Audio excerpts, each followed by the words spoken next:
I had him on my face, like just like the energy I gave off. I always try to keep it like, yo, we got a relationship. Like, don't press the line. They call that shit a habitual line. Yeah, habitual line stuff. Just see me, chubby, big ass smile, haircut. She's just like, what are you doing here? I'm like, oh, I'm here to see my probation officer. She's like, boy, what you doing one of those?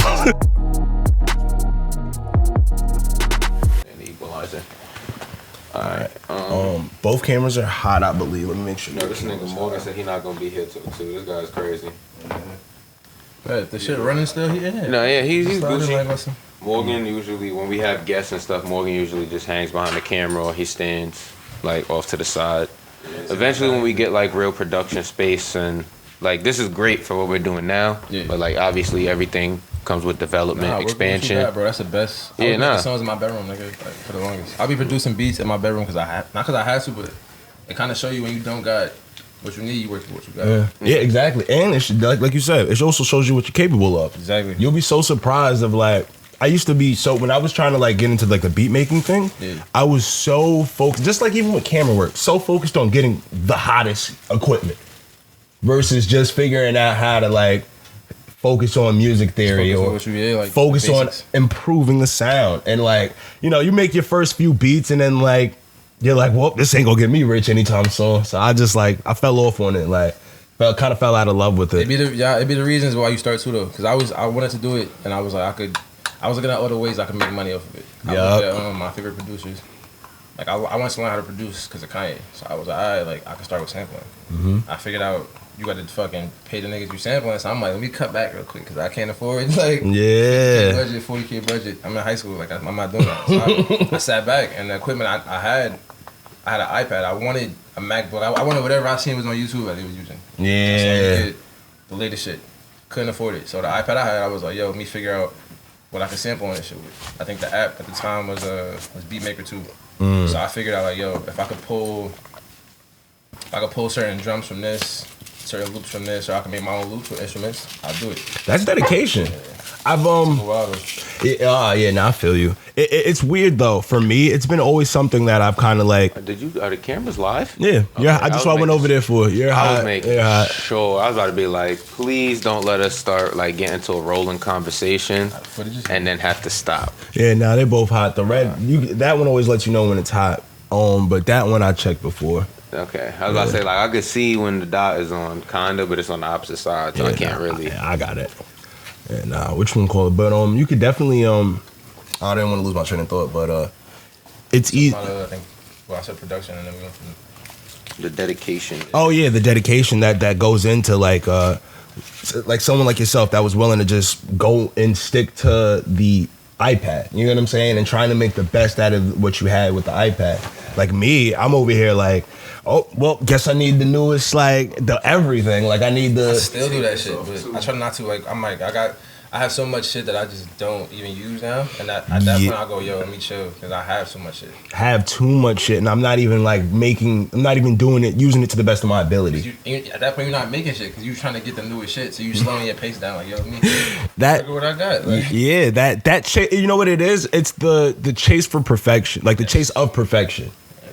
And like, I never understood why, but like so many of us, including myself, and that's why I've never really understood, because I do it myself, but we're so focused on the finished product that we see in our head instead of focusing on like getting to that part, like the actual showing your work. Like, it's because human beings are taught to set goals and not told to, you know, become better individuals. So like, one of the biggest things I've like taken away from, I guess, even the process of us doing like the pod, when I watch other people do their pods and I'm just trying to learn, it's like most people don't fall in love with what they're doing.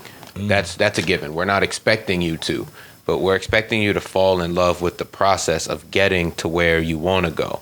Your skills compound, and what you're doing now may suck and you may hate it or you may not enjoy it. May not be the finished product again that you have pictured for yourself, but doing these skills now and learning them allows you to aggregate over time reps of practice and execution that allows you to become better in part at what you need to get to the next step of those, like building blocks. And again, yeah, it's so crazy because like, but people are taught to set these goals. Yeah, like, so, I want to become this, or I want to get to this. Aiming for that thing that you definitely gotta do 10,000 for. But how many of us are actually waking up every day and putting in an hour or two at least to get that done? If we didn't like focus on comparison so much, you see people at their goals already who like it's almost overnight. And that's not organic. So and then those people tell you in their voodoo and their blogs and TED Talks and whatever else, it's like, hey, set these goals, go balls to the wall. If you want to do it in 5 years, try to do it in 6. You're still gonna fail. Or try doing it in 6 months, you're still gonna fail, but you're gonna be a lot closer than if you would have waited the whole 5 years. And it's like those things, while people are trying to be helpful and I understand like the mechanisms they're attempting to use in those situations, like I think it's ultimately way more harmful to like the human psyche, because again it comes down to the fact that human beings are taught to set random, intricate or fleeting goals, like something like, I want to be in a relationship, I want to have like a long-term relationship, or like, I want my girlfriend to be happy, or I want to take a trip or go on a vacation, or like, something stupid like, I want to make beats, so I got to buy this. Once I get the Apollo, once I get the Arturia keyboard, or once I get the whatever this huge sound deck and product or whatever this dude is using on YouTube, like that's the goal, because he's using it and making money. So rather than actually set the goal of achievement, which is learning the skills that he had to, actually being in love with the whole process, and something that most people don't even grasp is like, that dude has the skills that you lack. It's not the equipment that he has that allows his skills to shine through. The equipment that he has is a result of his skills and allows him to make better use of his skills due to the immense amount of practice he's put in. It's wild, man. That's a thing I think everyone in like that's in the creative field, like you have to like you have to learn that, but most of us don't learn it until sometimes I think till it's too late. You get forced in that position. Like, yes, I have a habit sometimes to like just procrastinate until the last minute because I know I'll work well if it's time, and that only happens because of how I try to like force myself to work faster through certain shit that I was going through. Like, if I could design this design in 15 minutes, I'm better than fucking Murakami or Virgil. It's like, nah, bro. Like, just do what you feel. Get your shit done. Get it out. It's gonna be out regardless. But do you want to have it go? I worked hard on it, and I'm proud of myself working hard on it. I did it, and it felt like I did it because I was trying to be faster than everybody else. Like, competition kills everything because there's ego involved. Yes. You gotta separate yourself from ownership of the ego and feeling, because you can't control nobody's feelings, bro. People gonna look at your shit. They might say, "Yo, I like it." They might say, "I hate it." But at the end of the day, it's how you feel about your shit that's gonna make it last to you. Yeah, no, I know exactly what you mean.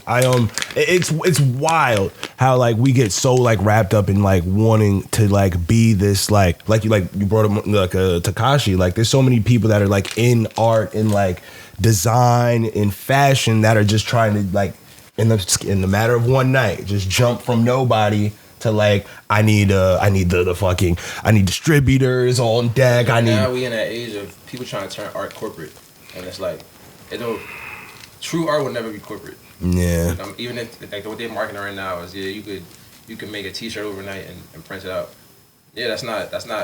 It has the components of art, but it's not the original creating. Creating type of. I can make something from scratch because I felt it. Yeah. It's a stream of thought. It's almost like you just think, I can just pops up in your head and you just put it out, and it's like, oh, this is because I felt this. But if you're telling somebody, yo, it's a rule book, this is how you make art here, bam, like it's gonna recreate what's already made, and it's not organic, it's not true. Yeah, exactly. With them just like literally just sharing this on your like a blanks, like a company that's like known for like putting designs on blanks and stuff, just constantly just telling every person online like, hey, put your design on our shirt. Put your design on our shirt. $10 a tee. You get the $25 hoodie with the design. Brand named into it, but like. And I'm not trying to knock them down either because I've also learned from this company. But like you can look at the H&M and the Forever 21. It's like American Apparel. When they was putting out shit. Oh my God. It was going, this is the T-shirt with the Fresh Prince on it, and it's $15. And people will just wear it. And you wear it to school, you feel good about it. But it's like, was that shirt really made for the Fresh Prince fan? Yeah, it wasn't made like for like, you know, just the consumer to go, yeah, I have some, but the profit the company made on it is like, yo, we could do this 15 times with different brands because people gonna buy anyway. Exactly. And it's like, yo.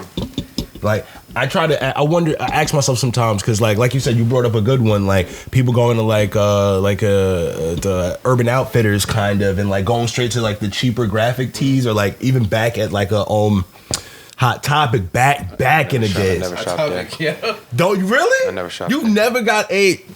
Am I the only nigga sitting here with a band merch? But I got some shit. I never shopped at Hot Topic. That's all I got. Hot Topics in my crib. I never had a Hot Topic the graphic merch tee. tees. It's a whole company So, that like, literally got hot off of merch. I literally only, so like growing up, I would shop at like all the skate stores. Cause like whether I like it or not, and like whether I'm like a skateboarder personally, like that's the culture that like kind of shaped me as far as a kid. Like I remember playing Tony Hawk.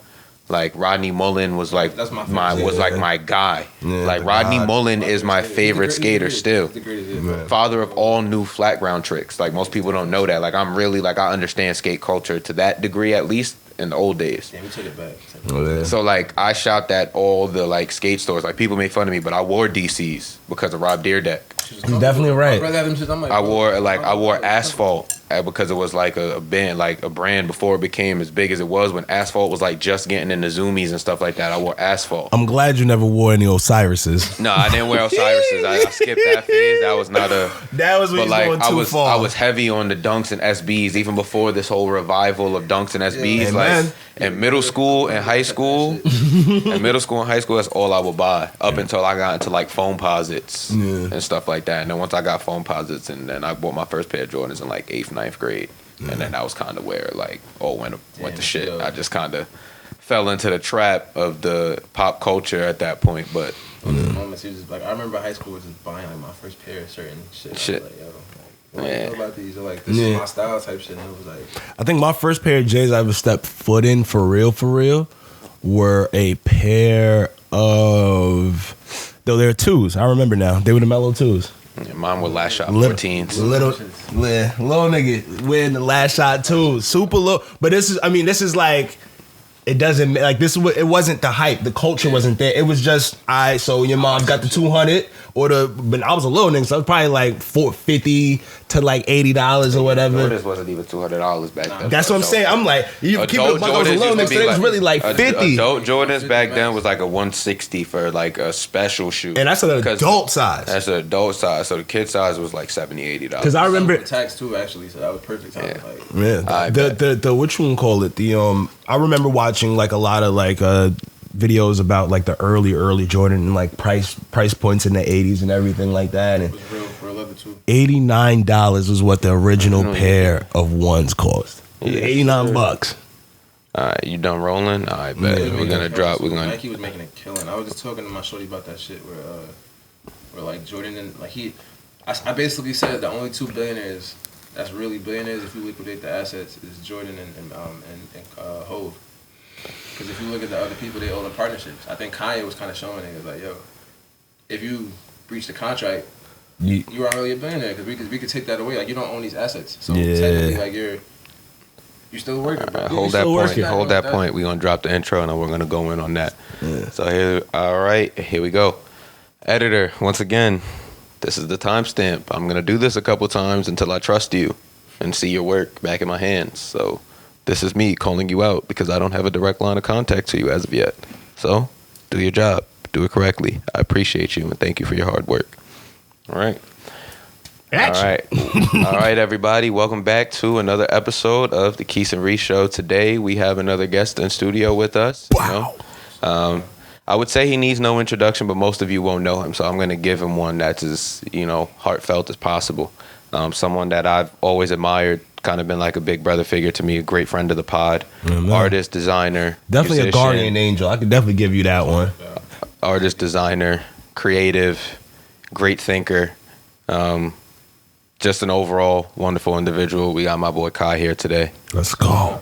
Yo. So, Woody woo. Like, shit, since high school for real. Like, Yeah. So, guys, like humorous guys, like real cool people. Like, Yeah. so, like I respect what they're doing right now, and I'm happy like they they focus on something, they push it. Yeah, you know how it goes, bro. We all bump into something. I remember one of my earliest memories with you is what was that, government class with Mr. Bennett? Yeah. Oh my God, you and E used to have me crying, nigga. Yeah. If it wasn't conversations about fashion, culture, music, it was just like, what the fuck is this Beavis looking nigga just talking about? And it's just like, I'm glad you definitely, you and E is being older than me at the time, just took the time to just like, what's up, little nigga? You know what I mean? Yeah, bro. Like now, like I used to look at people like younger than me, like yo, like I wonder what they doing right now. Because when I was in 9th grade, I would look at my brother's group. I would look at groups higher than that, and I go, yo, they got their subculture. Like, it's kind of cool to look at that and just like see the insight of like their mentality. So people younger than me, I was like, yo, if they cool, like I fuck with them. Like if they logical. Not too young where they like, yo, let's do some wild reckless shit. Like, bro, kind of chill. Yeah. Give me that vibe. Your energy was always like composed and like I think when I first met you, I thought she was in our grade, so I didn't know. See, I was fat though. That's how you was the first one to figure out I wasn't a senior when I was at senior cut day. I'm like, what the fuck? I'm like, these niggas, like, bro, it was crazy because like we really, I want to say I was probably in 10th grade at the time when he and I really started to like hang out and like see each other, because I was always around Mo Jones and she would always bring me around the upperclassmen. So like I was fairly unknown, even though I was the only bald kid in school, which was weird to me. But like, yo, high school is random, bro. It was so weird. Like people knew me, but they didn't know me. Yeah. So it's a lot of my face, not name. So Mo started just bringing me around everybody, and I got exponentially more popular from just being around the upperclassmen. Bro, I remember going to senior cut day. I'm running down the beach. And I'm just having the time of my life. I'm yucking it up. See this nigga? He like, yo, bro, you're not a senior. Why you here? Yeah. Like, everybody started looking. It's like, yo, wait, you the only senior not here. That's right, man. That should be, but that was you just living, bro. Like, oh, yeah. And you wanted to be somewhere, you took the opportunity. Like, yo, I wish I didn't cut school as much as I did now, but like I wish I cut school more, nigga. Yeah, right? I had some great times. If I was gonna graduate with that type of grades, I would have did it, bro. Bro, I had great time. I'm not gonna lie. Like, I'm not gonna lie. Like, you see how reserved he is now? That's because he was wilding when he was younger. I'm bugging now because I didn't do enough wilding. Like, something to cut. Yeah, like some days I wish I could still be on punishment and just sneak out. It's like, sneak out? Oh, sneaking out was a different. Nah, bro. You want to hear about sneaking out? No, you was on kingpin timing all the time. Like, nigga, that nigga jumped out the window. Whoop. Oh, nah, for real. No, bro. Nah, real shit. Nigga disappeared. It was to the point where, like, I remember in, like, I think it was also 10th grade. I got caught smoking for the first time and shit like that. Yeah. So my peoples wasn't letting me out the crib. But then that summer, my dad built like this little shit in the backyard that was like right under my window. So it's like a roof awning type shit, bro. The day that shit got put up, I called my man's like, yo, bro, you trying to smoke a butt? He like, nigga, I thought you like, nigga, I'm jumping off the roof, nigga. I'll see you in 5 minutes. I went right out the window, jumped off the roof, jumped down. I was like, oh, can I climb back up? You're damn right I can. Movie shit. That's I started shimmying, bro. I used to lead a crib, bro. At one point in 11th grade, every night I would lead a crib. Like 1, 2 in the morning. He likes to paint himself as this well thought. Go to my man's crib. We smoke like individual. You kind of got to get into those moments to have that shit. Yeah, we smoke like 3-4 buds. Play some 2K. It'd be like 1:30, 2 o'clock. I'll be like, all right, bro, let me go to the crib. Be like, all right, fuck it. I'll see you in the morning. Wake up the next morning.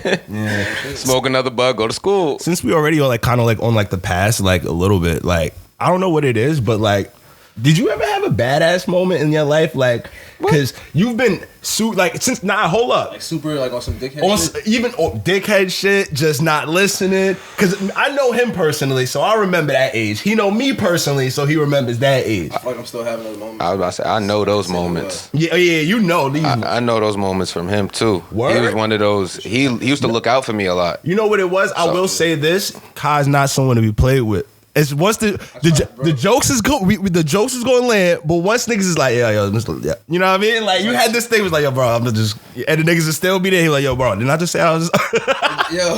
Bro, did I just say I'm done? Like, it was weird because the group of friends knew, and we never had a situation where it was like, yo, like you crossed the line. It was kind of just like, yo, bro, like chill, like you, like I don't know what it was, but people would be like, yo, you look kind of upset. I'm like, bro, I'm not upset. I'm in a good mood right now. You feel me? Like. like I knew it was a situation that was serious, and woman was telling me that. And I was like, damn, I like her. Like, I don't want her to think I'm like, I don't fuck with her. Yeah. So maybe it was like the look I had on my face, like, or just like the energy I gave off. But I always try to keep it like, yo, we got a relationship. Like, don't press the line. Where they call that shit a habitual line. Yeah, habitual line stepper. Yeah, nah, that's hilarious. Habitual line stepper. Yeah, nah, I just remember those days just being like super like. Just getting in trouble, getting suspended and all that. And I remember, yeah, see, because I remember me meeting you outside of y'all two knowing each other. Like, I met him as like a voice of reason. Like many people in my life kind of become a voice of reason. Because it's like, he laughing because he remembered me trying to be like, nah, fuck that, Mr. Bennett, I ain't standing. You can't talk to me like that. Get out. And he's just like, respectfully though, Mr. Bennett was wilding. He was wilding. But Kyle always be there like, bro, don't pay this nigga no mind, bro. And if I get kicked out, he just be looking at the class, bro. I've been in those moments where like, I remember my English teacher. I think, fuck was his name, bro. Mr. Fiegel, right? Oh, you had Flegel? That was my guy. That's my guy too. It was one moment like I think he tested like I don't know if it was like my ego or like my mentality, but I was like, yo, like it's because he was younger. Yeah, he was a young. Flegel a cool nigga. Like, he was cool though, but he said some shit and I remember like he kicked me out of class and I was like, I'm a dip and fuck it. And I went to the door and I remember like looking back at him. He said some shit. I looked at him like, this nigga whole body structure just like yo. I can see the ghost and I'm like, yo. I was like, watch, nigga. But I was thinking of the most sadistic shit. Yeah. If I didn't go to the, I forgot whose office I went to, but they told me. It was probably at that time, it was we didn't have deans. Mill wasn't. Free right now, right? I might have been Mr. Mill, though. Yeah, Mill wasn't, y'all had Holland. Yeah. Y'all had Holland. But only the cool niggas went to Mill. But I didn't go to Holland's office. I went to somebody. I was bad. I went to somebody else's office, bro. I was supposed to go. I didn't go. I said, fuck that. That's what I'm saying. So look, the way it worked in the high school after they got rid of the deans, because we only had deans in our freshman year, because the silver was gone after my freshman year. The silver's office. Well, no, they added more. They added new deans, but you stuck with them. No. Here's what. It was assistant principals. Here's what happened. We had deans and we had APs. It was APs, facts. And then in 9th grade, at the end of the year, they got rid of all the deans because the silver was gone. And a couple other people who were just deans were gone. Then they restructured and kept some of the deans and made them APs. And made them APs or teachers or whatever they was. So they all had their little, here, take this. Shit a little harsh. It's got a little Quis in there, by the way. But they changed the AP system, and then what it was the 9th graders had their own. The now 9th graders got Miss Campbellham. Yeah. The 10th graders got Miss Hayes. Because I had Miss Hayes from 10th grade on. She was my AP. Yeah. The 11th graders got Mr. Mill. And the seniors got Mr. Holland. Mm. What a time. And Mr. Kite was the actual principal. Yeah, I wasn't in 11th. I think I was in 10th. I remember all my English teachers because I fucked with all of them. I might have been in 10th though. I think I went to, now you know what it was? I went to De Silva's office, but I went to Miss Jackson's like hello Spike, a little shit in the cut, And she was like, "Why are you not in class?" I was like, "Yo, like." Shouts out to Miss Jackson. That's what we always used to do in the film, like. My mother, bro. I mean, really held like that was like a second school mom for me. Like, Miss Jackson was one of the. My best friend, so I was see. I was about to say you got her oldest son. We got her youngest son. I even had a small falling out with one of her sons. Just like a brief one. We good now. It was like a brief moment in time.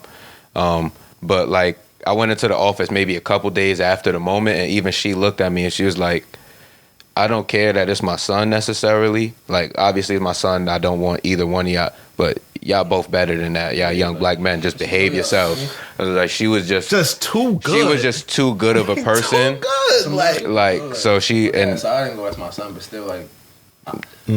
Yeah, she was, and it was like a fairly recent thing that happened, so it was a really refreshing moment, I would say, to like see something like that. I don't want to just like go off on a long story, but like I'll just make it short. Miss Jackson was definitely like super pivotal in my life at the time, because I never brought this up on a pod, but I had some bullshit when I was in like 8th grade. So like the last week of school type shit.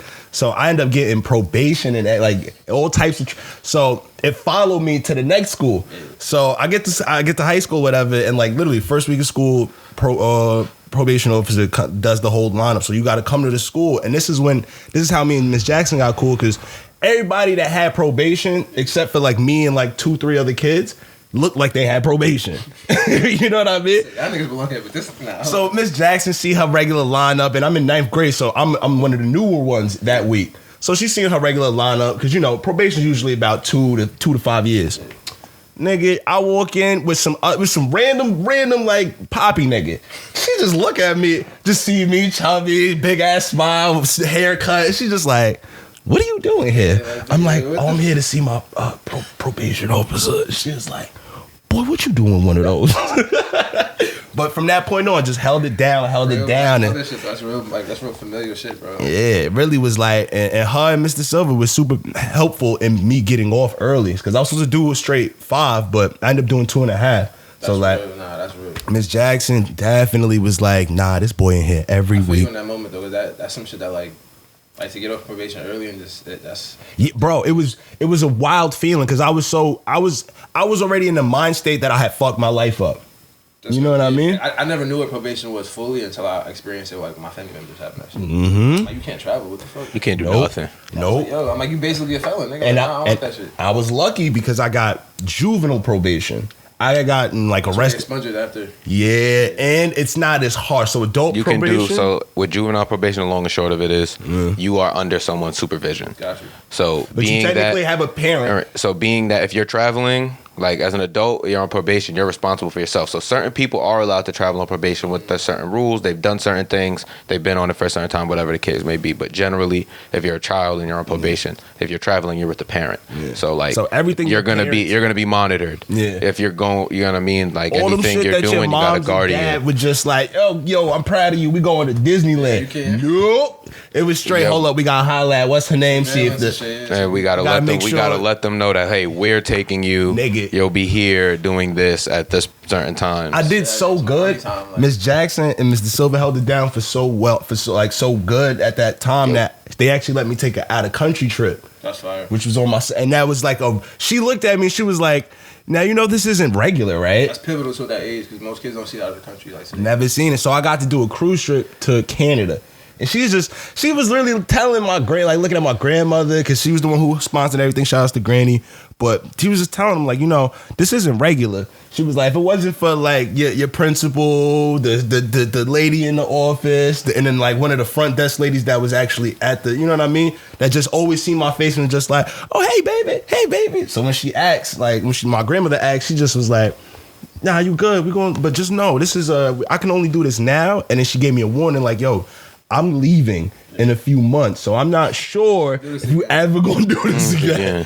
Come to find out, she ended up letting you off when she was leaving. Exactly. So she put her recommendation in when she went to go move up to adults. So it was a Miss Jackson definitely. Those early ages was important. Shouts out to Miss Jackson, man. It show you how important like adults are. Mm-hmm. Because you kind of gotta figure out like who, not necessarily a role model, but like somebody I can look at it and go, yo, that is a smart thing to do. Mm-hmm. Like, that does give me the insights to go, let me sit back and think and see how they got to this point. You're right. Because my thing was, it was like this woman, I'm just so used to dealing with people in life that want something from you. Exactly. You get what I'm saying? At a young age too. Exactly. Like we were kind of bringing that up earlier, but more to the point, I'm not her kid. No, she was. I think that there's something to be said specifically for anyone who raises children that aren't theirs. So that goes for all the teachers who are truly involved with their students. Like they might not get to every kid. They might not, have the relationship to be able to get through mentally or emotionally to every child in a way to inspire them to do better than what they're currently doing. They say you slip through the cracks. That's what they call that shit. Yeah. But like I think there's something definitely to be said about the people who really take the time out and like go that extra mile to participate in the lives of like young children and young adults, because like I'm sure we all have like a long list of teachers who, like, if we really were to sit and think about it, whether it be teachers, administrators, even teachers that we didn't necessarily have for classes. True. Just like the relationship we might have had with them from going and showing up in their class when we're cutting. Or like there's certain art teachers that I'm cool with specifically because I used to cut their class. I used to cut everybody else's class and go sit in their class.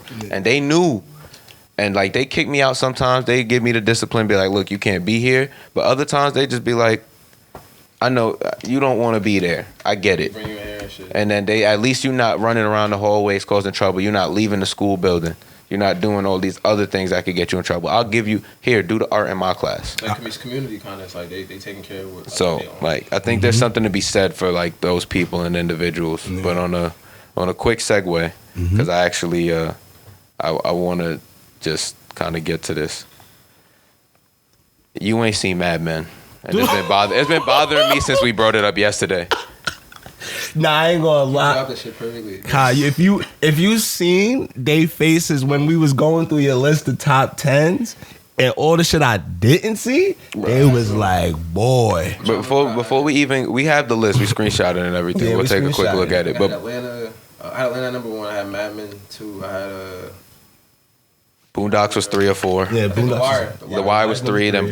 Boondocks was 4, then you had Twilight Zone, I think it was. Yeah, Twilight Zone's number 9. X-Files was number 8, and I forget what number 7 is. 10th spot was reserved. Yeah, 10 spot wasn't figured 9 out was yet. Game of Thrones. 9 was Game of Thrones. So we got Atlanta number 1, Mad Men number 2, The Wire number 3, Sopranos number 4, Boondocks number 5, Twilight Zone number 6, X-Files number 7, Breaking Bad number 8. That's what it was. Yep, and Game of Thrones at number 9. Out of those shows, the only one he's really probably seen that he can is Breaking Bad. I had a feeling it was And the Boondocks. I respect Boondocks. The Boondocks is different though. It's cartoon. Yeah. We give that a little bit of a slight. It's not a cartoon, but it is a cartoon. It is a cartoon, but it's like It's shorter It's episodes. a cartoon. It's an anime. It's an anime. It's a comic. It's anime. It's It's actually- not regarded as anime Yeah. much, but It's like, anime. but it's smaller, more digestible episodes. Is more so what I was getting at. They're Seasons quick, nowhere near quick as long. 30-minute episodes, and there's no more than like 10 to 15 episodes tops in a season. Yeah. So you can literally run through the first 3 seasons of the Boondocks in a couple hours, Facts. realistically. I'm not gonna lie though. It's the first 2 seasons. I believe it was only that he had like a full partake in, because they kind of wrote Aaron McGruder out of the show. Yeah, he sold the rights to the actual name. By the end of the 3rd season, he was They kind gone. of forced him though. Yeah. Because from the story that I heard, they kind of had him. They gave him the time to write these shows like in a very short period, and he's like, I'm a cartoonist and I have to write. I can't do this in that time. So they hired a writing team, bro. So they kind of pushed him out of the door with owning his own like content. But the first 2 seasons, you'll see the shift as far as to the 3rd. Oh yeah, the 3rd and the 4th. By the time you get to the stuff where they start doing like Granddad Getting High and stuff like that in the 3rd season, you can tell that those aren't all the the stories. excessive nudity, like not really nudity. They but bring like, the Kardashians in season Yeah. 4 because he's not really involved in season 4. Yeah, well, he's completely X'd out. Season 4, Well, he's completely yeah, nothing you know has what I'm to do saying? with. So like, but I think it was by like the mid to the end of season 3, somewhere in there, he was like completely done with the show. Like he didn't even make it through season 3. He's one of the greatest writers, I think.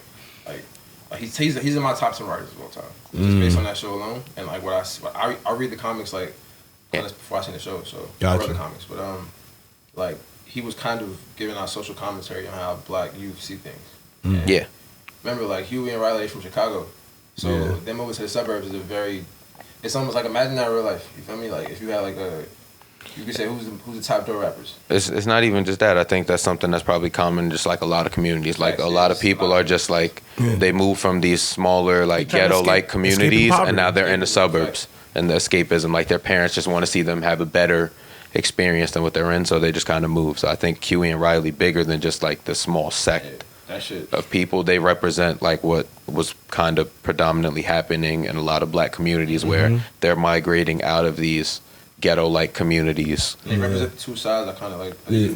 You see with Huey a little older. He's more like like a lot of this shit we looking at is bullshit, bro. Like, just focus on important shit. And then Riley's very impressionable. Like He represents the young. I think Riley Young and even impressionable. represents a generation that wasn't even quite existent yet. because they didn't come into fruition yet. There was like no identity. They didn't exist yet. Like Riley represents like those kids who watch TV, watch these Yes. TikToks. Like think about how easy he was influenced by Thugnificent to Yeah, change the way he was Thugnificent. dressing. Yeah, And things like that. Fucking, I forget the thug. Yeah, Gangstalicious. Gangstalicious. Yeah, Like when he saw Gangstalicious kiss that dude, it literally threw him into a fugue state. he Like, he blocked it out. he blocked it out. Completely was like it ain't happen. Yo, nigga, I was dreaming. It's a rock and roll gangster. Yeah. It's the Thug and Love. Yeah, Thug and Love. And that was like episode 3 or 4. That episode was huge because it kind of shows you. It shed more light on the hip hop community. Like, how y'all look at like people who are homosexual, bro. Like, why do y'all care about that deeply? In So many things, deeply. And then like even and to then the point if you where pay he attention, has to hide it. Huey's telling him the whole episode. You know you gay, right? He's like, Yeah, and he gets so viscerally upset by hearing these words, and like Huey's like, I don't care. Huey even mentions, I don't care. I just don't like his music personally. That got nothing to do with bro. Nothing to do with it. He gay. Fine by me. He's like, you know what's gonna hurt you when you realize it, right? Yeah. Because you just block. You're not accepting it. Instead of accepting it, if you accept it, you're like, yeah, all right, cool. Like, And then that, yeah. So you brought up, that was really key points in the show because it was such small dialogue in between him leaving Gangstalicious and coming back, like in between the hospital, in between the gunshot, and him having this conversation with Granddad. Two episodes they had, I think. Yeah, he had the he has the origin in season 1, which is the Thug and Love episode. That's like the first 5 episodes, like one of the first 5, and then you have like a season 3 episode where he comes back and he's now doing Do the Homie. Yeah. So now it's even further. Come back after it. So and then so he gets shot. I think he gets shot one more time. Then has this Do the Homie thing, and then that's where it's like homies now we over only rock. Yeah, homies over hoes. We doing. They got pink. the pearls. They got the. We rocking fits, pink bro. now, and the fits is wild. he's like, nigga, it's the purse. No more like, deflecting. It's enough on the Boondocks. Why you ain't seen Mad Men? Oh yeah, okay, so that's enough on the Boondocks. You deflecting. I'll put it this way. At the time Mad Men came out, I think it was 2007, bro. Yeah, and Don't matter. Not to say we weren't into TV shows that much, but I wasn't into that level of TV show but that TV show came on AMC, so it's like you probably wouldn't have seen it either, unless you were like either watching like cable all the time or like you had like most of us grew up watching YouTube and like and Cartoon Network, like, you know, Toonami, like to wait for like certain anime. Just we wasn't focused on that, and then like I told you, I think I said I watched Game of Thrones like wasn't until I got to college. Yeah, all right. It don't matter. Even then, I still didn't dwell that far into it. I think I told Quis that I didn't dwell that deep into it because I was more so like, yo, how I'm gonna look like watching some Lord of the Rings shit. Then look at it. Yeah, but it's like it becomes the biggest thing ever. It becomes pop culture phenomenon. Yeah. And I think that's what media has done in a large scale, as to like his point of like making people. We didn't care as much about what was on cable because the internet and social media and things like that were accelerating at the rapid pace that they were. So those were easier to like, you know, get the attention of children. Yeah. But now the vessel of social media has become another way to spread other forms of media. So now it allows all these TV, movie, and like just small shorts, even Broadway, you know, references to become pop culture phenomenon. Like we mentioned that you hadn't seen The Big Lebowski either. Oh yeah, but you've seen Tom Cruise slide out in the shirt a million times. We were laughing at this because it's like all the actual hits, these movies that we were having. Never seen Breakfast at Tiffany's either. But I'll put it this way, it's fine, like because like I told you too earlier, the moment when you first see something like that, it kind of opens your mind to just go like, oh, let me like look more deeply into how this work was created. And now when you find other like works that's created the same way, because I didn't see Scarface until last year. Like I never sat through Scarface until last year, but I respect. See, it was so iconic to my life because I seen other people portraying it and like, you know, relaying the message from it. I can respect that, and you know what you know why I do that sometimes, and I think it's more a subconscious thing, but I want to have a genuine perspective on it. Like I want to watch it and not think about what like, oh, you should have. Everyone's telling me else telling you about the opinion of the movie that I'm supposed to be seeing. Like how you supposed to see it. I don't care. I don't want to have the most educated opinion on it. Like it's so funny. I watched Pulp Fiction like 5-6 times fully complete in my life. Tarantino is different, bro. I did not know the story completely until last night. He didn't know that Butch threw the fight. Won the fight, I should say. I knew everything about the movie except why the fuck Butch was running. I knew he owed the nigga some bread. How many times you watched it? Bro, I swear to God, I've watched Pulp Fiction from start to finish at least 4 times, and then seen it as a movie like six times. You know what it is though? Like Tarantino, his earlier films, it's the budget they were shot on, so he had to kind of make you look at things that even weren't necessarily a part of the story. Kind of was just like, oh shit, he shot him like That's why I told you, like, him babysitting Uma was pretty much just them killing time. Like, it really doesn't tie into the story any further than that. Y'all have that, the perspective on it like that, because I'm just sitting down watching that action comedy movie. And you like that though. It's not wrong with it, bro. It's not wrong with it. Movies are supposed to have those multifaceted things where you can look at. You can go see it again. You're supposed to see movies more than once. Thank you. It's like a book. Mm-hmm. Same with music. You're supposed to listen to an album again. You don't just consume it one time. And I got it figured out. Like I had to rewatch Atlanta. I didn't have to rewatch it. But I rewatched the episode of The Woods a couple times. You feel me? Just because I was like, why is it so important to me? Like, why is it resonate with me? I think it was season 2. Yeah. And I realized that episode related with. I think it was the third to last episode from this final season of like just basically showing you Paperboy by himself. Like it's showing you his him with his thoughts, where he's like, all right, let me spend the day with him, and you see what he necessarily focuses on. Gotcha. Like outside of his head. Yeah. Most of the problems he has, he doesn't go like, yeah, like I need help. Mm-hmm. In that episode, they show you. I think Ern's on the phone with him, and he's on the floor like, yeah, I'm good, bro. His whole foot is broke. He just fucking killed a big ass hog. You feel me? But it's like, bro, it's not regular shit. Yeah, and it's showing you like, yo. That first episode in the season 2 where he asked, like, it's literally he's just chilling dole. He's like, I'm gonna go get a cut. Then he gets the cut and leads into bro, what a day. Nigga try to sell some trees. Nigga try to end up meeting amigos. So it's crazy because you just don't look at it like nigga get chased down. Like nigga, I think he got 2 guns pulled on him that day. It's surreal. Yes, it just doesn't seem real. But at the same time. The things that's what I like about Atlanta, the things that they choose to like emphasize comedically are the real things. Yes. So the nigga in the barbershop sitting on the phone like, yo, hold on, nigga not cutting his hair. The nigga with the shoes trying to make niggas kiss. It's not that they try to make you kiss, but they be trying to make you go through all sorts of hoops, jumps, skip low, take a photo, all it just to get some shoes. Yes. Yo, it's all types of. Yo, it's little innuendo. The writing is good. That finale, bro, I'm not gonna hold you. That episode, like, it was the final goodbye made me go, yo, I love that. Like you were saying earlier, he didn't see Mad Men. I love that shit like that makes other people go, yo, let me go watch this movie because this is why this person wrote this show. Facts. Or what this episode. That episode related heavily to Inception. Most people haven't seen Inception. So it'll make you go watch something else because they took inspiration from it. And I feel like when you first see, like, you take pictures. So and you shoot videos. Because the video you just shot was fire, bro. So appreciate it. I know, like, bro, I'm peeping because I'm seeing, you know, I'm seeing Sky. I keep doing this thing, bro. Like, but the way you see something, you're gonna go, yo, like, I think I should shoot a video of this.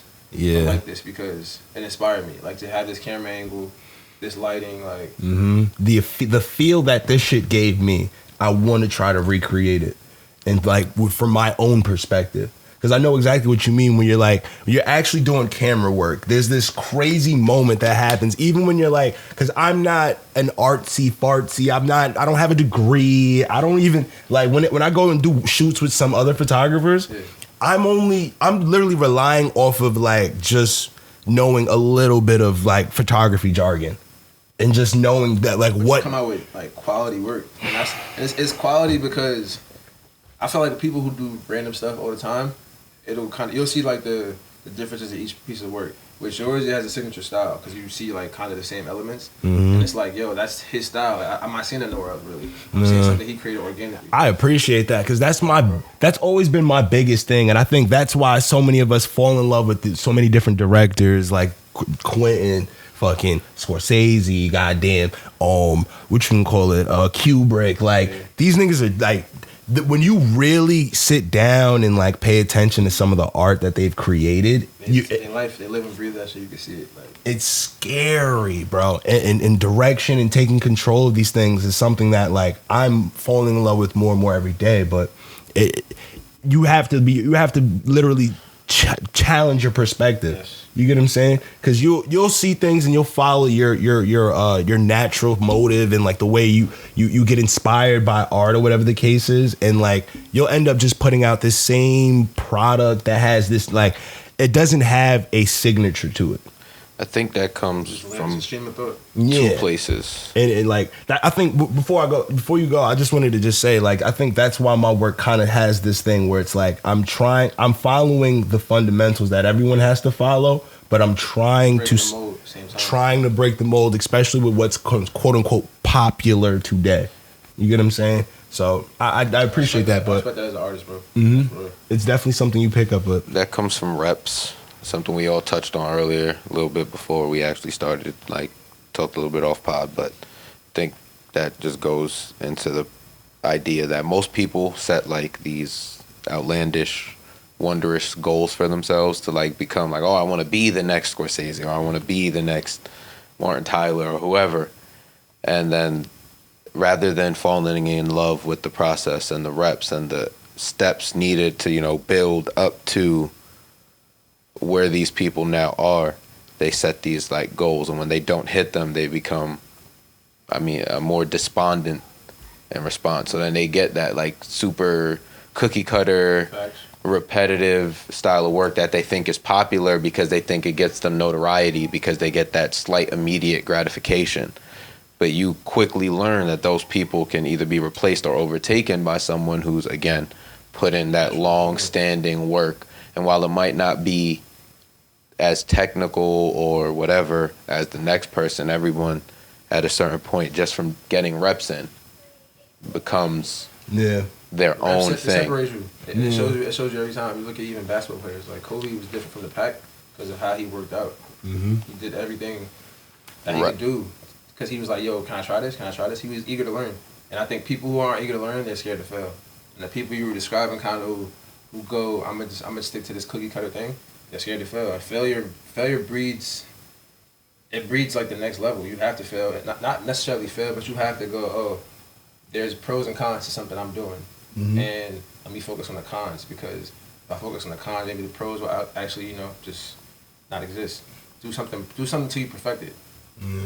People don't want to fail to get to that point, so they kind of just, I'm gonna stick with the route he chose, because he seems like he's not failing, but you haven't seen his failures, bro. Because he's only showing you his pros. That's a fact. It's crazy. Like I picked up the camera years ago and had to like really reevaluate like what I consider a good photo is. You know what I mean?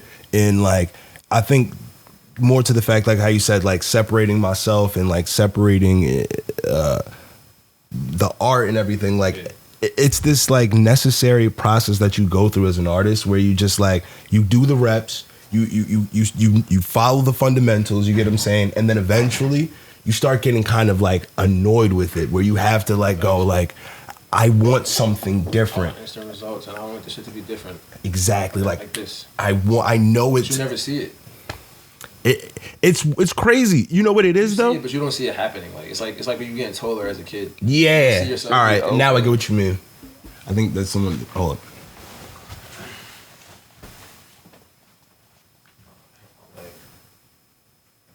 Is that food or something?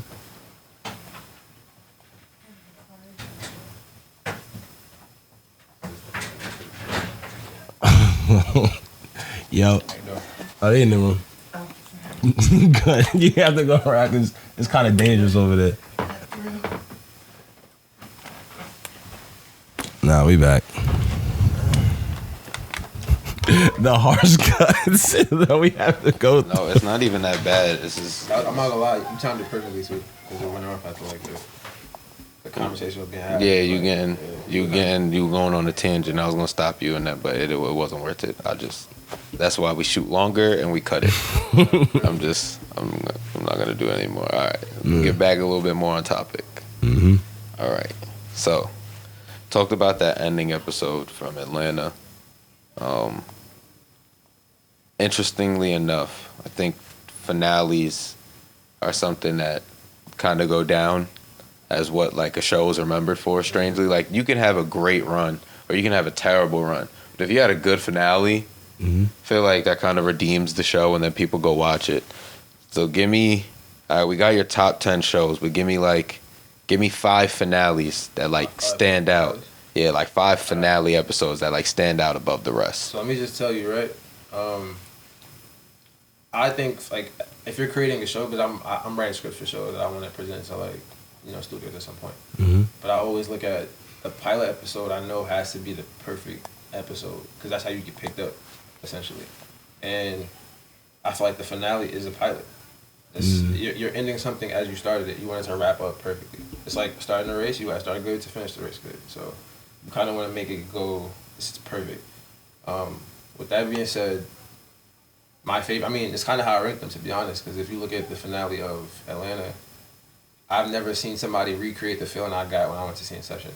I seen that with my pops and my brother. I remember I was young as shit. And this was my first time like really going to see Nolan movies, like on some like, I mean, really try to figure it out. Like not for like you were saying with Pulp Fiction. Yeah. I had like the shock value type of shit. Inception was like, it was like your mind. It was almost like watching Doctor Strange's multiverse, like before it, like years before it came out, because the way it was structured was like, yo, is this real? Like you really like dream? It's like dreaming. And with the end of this episode, Atlanta, that kind of just showed me like, yo, like I have to go back and not rewatch it, but remember necessarily what kind of pointed to him might being like, you know, asleep the whole shit, or was he dreaming, or was this like what is making this real at this moment? Because it ends like Inception. Inception, it doesn't show you his cue. Remember the cue to tell him he's not dreaming is the top spinner. His cue was supposed to be like the Judge Judy with the cake, which is crazy. I think Judge Judy. So it's like they never show you it. They never show you like the top spin full. They never show you the Judge Judy. What they do show you is the like I guess like with him it was a reaction, but with that it was more so like it was like a recognition thing. Like you recognize something within that and it makes you believe a certain outcome. So with the top spinner, I remember first seeing that end of the movie, and I'm like, yo, Dad, it was about to fall. And he's like, nah, it wasn't about to fall. And my brother's like, yes, it was. And we going back and forth, like, but it challenges through it. Yeah. But you can see, you kind of see like the mechanics of gravity, like it's slowing to me. It's about to fall. With the last episode of Atlanta, it doesn't show you the screen, it just shows you him smiling at the screen, kind of, or smirking almost like, yo, I'm happy, like, we really did this, because it wasn't a dream. Like this is real. But then again, you don't see the screen, you don't know. It could like the smirk can mean anything, or the smile can mean anything. Yeah, the smile can mean anything. It could be just like the top spinner. So Atlanta, I definitely I'll rank that number one, like for now, until I see something that. Actually, no, I mean, Atlanta's number two, because that's about the dream, and I feel like I always had Mad Men as my top. They see my top show written wise, but the ending, it speaks to me because how I view things of like a marketed sense. Like Mad Men is about marketing, like it's about advertisement in, I believe, the 60s or 70s. They show you decades of advertisement. So think of social media before social media, or like think of the people creating social media. Yeah, when people creating magazines, like whatever. It's showing you the ins and outs. And it's showing you how Don Draper, who's the main character, is showing you him. He's kind of like, yo, like I'm the engine that runs this. Like I'm the kind of the organic art piece, and then they know how to work around me with the business. So I'm the creative director. I'm telling you. Imagine Virgil Abloh's life documented. Or like they showed Genius with Kanye. I took a little crash course because I didn't want it. Was the review that he gave me. Yeah, Don Draper is my goat. And then I ended up watching the two first episodes, so to like get really like in tune for this, because it was. Oh, like, you hate him after episode 1. Kinda, because you already hate him after episode 1. The asshole version of him. Because I did want it, because I know like you like the show so much, and I actually did really like those first 2 episodes, but everything that went on in there, I was like, wow, this is crazy. Let me ask you a question real quick. Do you respect Don Draper, or do you go, like, I mean, from what you've seen, do you respect him, or do you go like, yo? Well, I did also do the crash course, so kinda, I ain't gonna lie. It's a tough, I don't know how to feel yet, because like you said, it's written really well, it's directed really well. I'm already like in a weird spot where I'm like, this nigga's kind of an asshole. But you see what he deals with on like a yes, because everyone is an asshole. It's scary. So let me ask you a question, well, he kind of looks like he's the boss of everything. Like that's what I was saying. Essentially, he's the engine. It's that argument of power and like where who has the real power, which is his real boss, which is sitting like his office is higher, and he's like exactly. He's telling him, "Yo, listen, get this done because this is apologize to her because it's a $3 million deal." Exactly. You get what I'm saying? He's like, "Fuck it, I'm," because I know he knows whatever he gets off of that percentage, whatever it could be, but. Yeah, it's weird. I'm like, I don't know, man. It kind of goes back to like because he has that. They treat him with that respect because they know without him, he's like you said, he's the unique art, like that art in the business. But he also can't find another job like that either because of. You feel me? It's gonna take him like when they found him. The story they go when they found him was like we found you selling coats or some shit like in you feel me? He wasn't who he's supposed to be or where he's supposed to be at. Got you. So the relationship is kind of like. You gotta respect me, I gotta respect you. Yeah. We know like what you're making or what you're creating is gold. Yes. You can't really find us anywhere else. We help nurture it. I love the way you put that because I know that like you've seen that relationship play out through so many episodes, but me just like watching that first. Like me with the first one, me in that first episode, I think I got a small glimpse of that because there's a moment where he's chilling, like he kind of closes this deal with the second company. So he starts off on a bad day basically. Yes. He gets there, it's like he has a new secretary, which is this young woman. But let me focus on Don.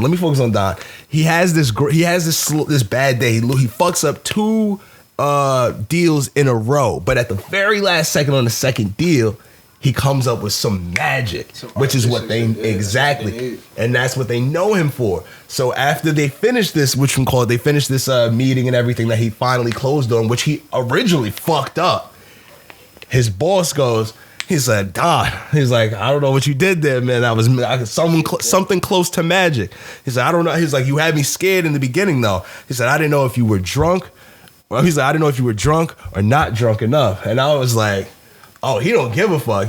Where it's just like you said, it's this beautiful thing where it's like they both need each other. Exactly. It's like symbiotic, but it's almost like I don't want to call it symbiotic because that seems like it's one taking more from the other, but it's a balance. And you realize life needs balance at most. It's a very odd version of mutualism where he, like you said, cannot get a job like that anywhere else because it seems like on paper, outside of that job, what the fuck other, you know what I mean? And like I said, I took the crash course, so I know a little bit more. You'll eventually see. So I'm gonna wrap it, right? Yeah. Because I want to tell you I want to see what you've seen. I don't want to tell you the ending. Yeah, it was just I haven't seen the ending of the show, but what I did see was like a full series crash course. So I didn't see the actual ending, but I did have it discussed already. So I'm not one of those people who give a fuck about like spoilers or anything. I can still get this shit spoiled and still have a great time like it didn't happen. Because like you said, you can still take the spoiler. Mm-hmm. I'll say Don finds peace from that life. Oh yes, that life is being sold to us to him because I relate with that because I'm like I want to escape the capitalistic idea of like like we live in America, this is a bro, great, you feel me? Yeah. So it's like everybody thinks of what can I gain, and in some cases it's like if there's somebody lower than me, like does he necessarily have to be treated with respect or treated with like the same like type of energy as me? And it's like if you want balance and harmony, you kind of got to show that respect. Take balance it. Mm-hmm. Compromise. It's I like how you said that because throughout the show, like the crash course also showed me this, and then the first 2 episodes instantly show you this. But this dynamic where everyone's falling in line to power. You know what I mean? Because Don shits on all the ones under him, except for maybe his secretary. I'm not far enough yet to see it, but he definitely keeps her in check.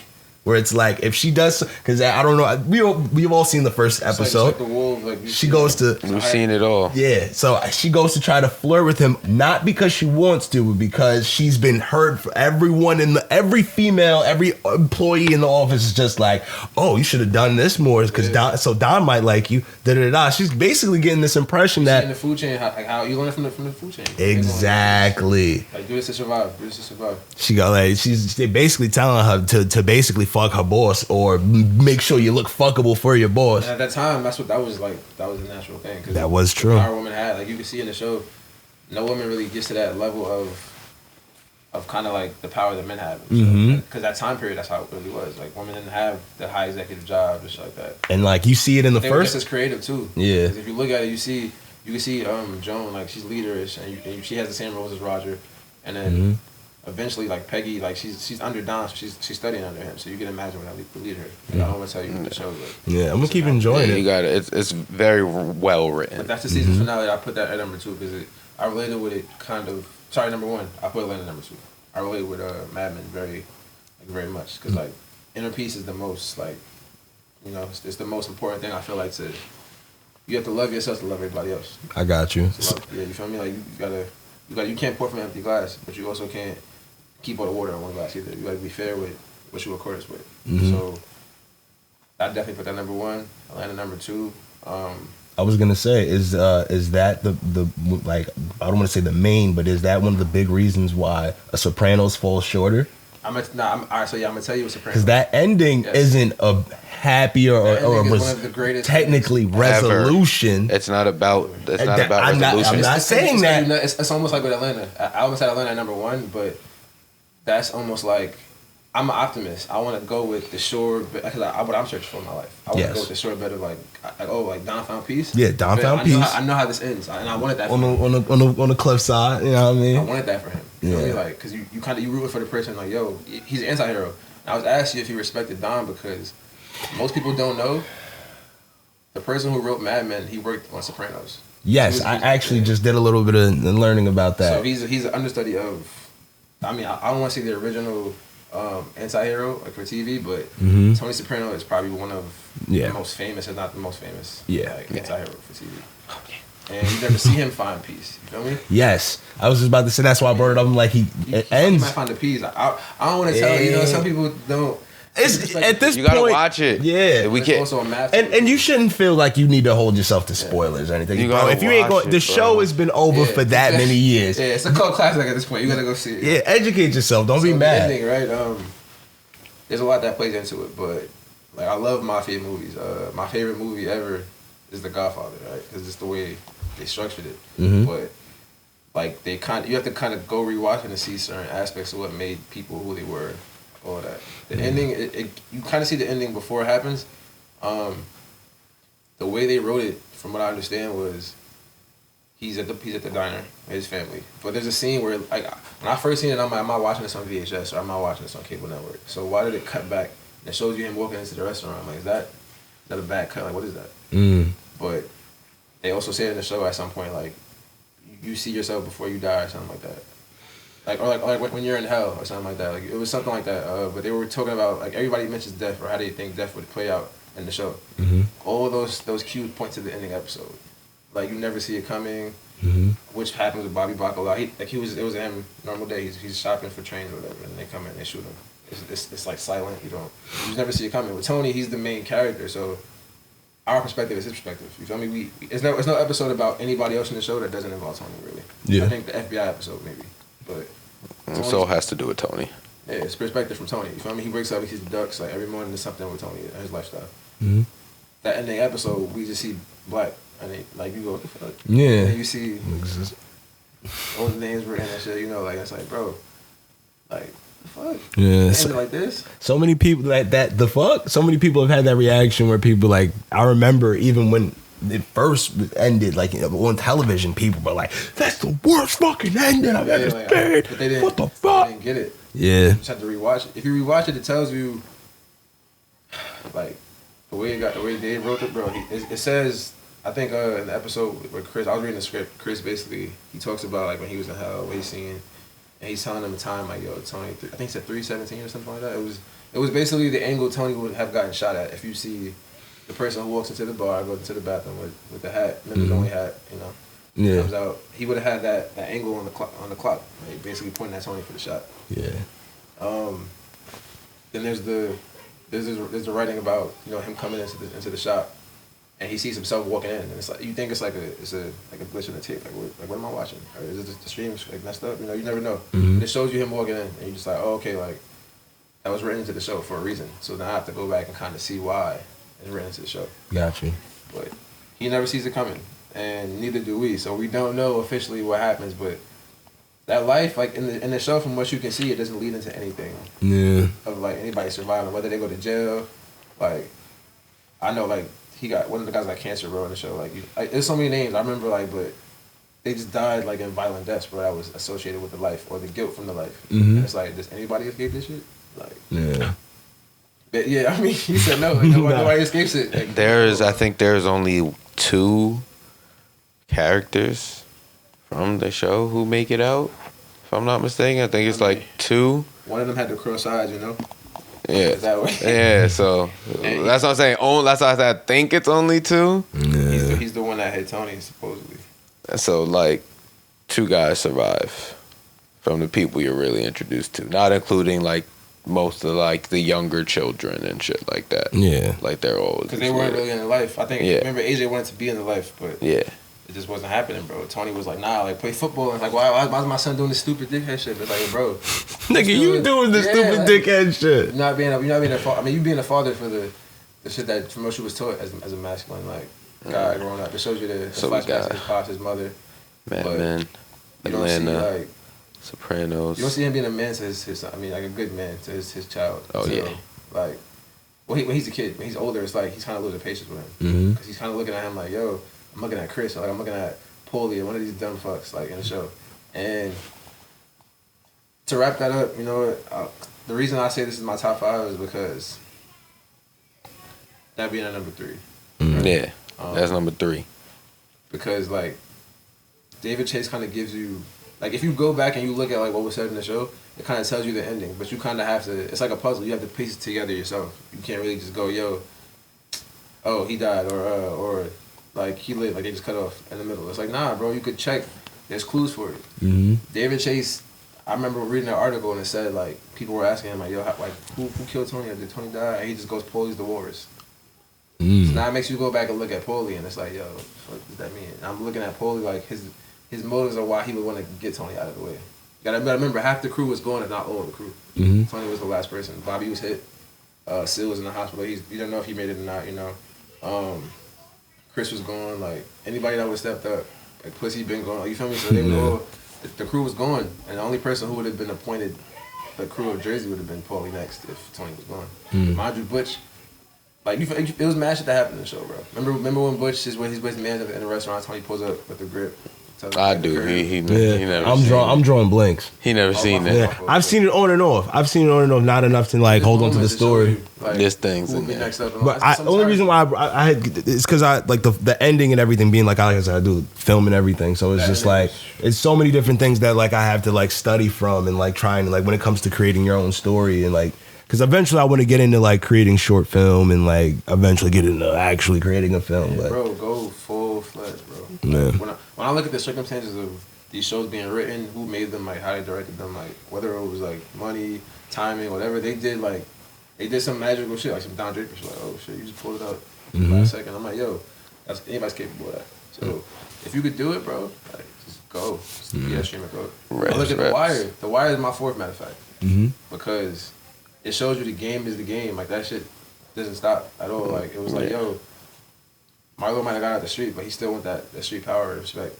It shows you, like, the politicians still doing what they're doing, the media still doing what they're doing. Like, police. Did all the stuff. You did all this shit to end up in the same toilet. You see my nigga, some Charles, like, he didn't get out the game, but it shows you the pawn getting to the other side of the board. Remember, D'Angelo was like, yo, like, that's not the pawn. Like, the pawn's job is to just be a sacrifice. And it's like, nah, bro. That pawn made it from the bottom of the organization to the top, where he could probably just be out the game when he wants to. But I put that at 4. The 5th spot, I'm going to probably go... Damn, you know, it's hard, because some shows ended where... Like, I would say Twilight Zone, but they didn't really have a finale where it's like the show's over. And it's a full wrap-up. Those episodes kind of are different. Yeah, no, we want full wrap-ups. Yeah. We want full wrap-ups. I'm going to have to reserve 5, bro. I'm going to reserve 5. He going to reserve 5. My top 4 is because, I don't know, it's still some... Like, I like Succession right now, you feel me? And I want to see how that ends. I don't know if they'll end it very differently than... I'm not familiar with Succession. It's a show about...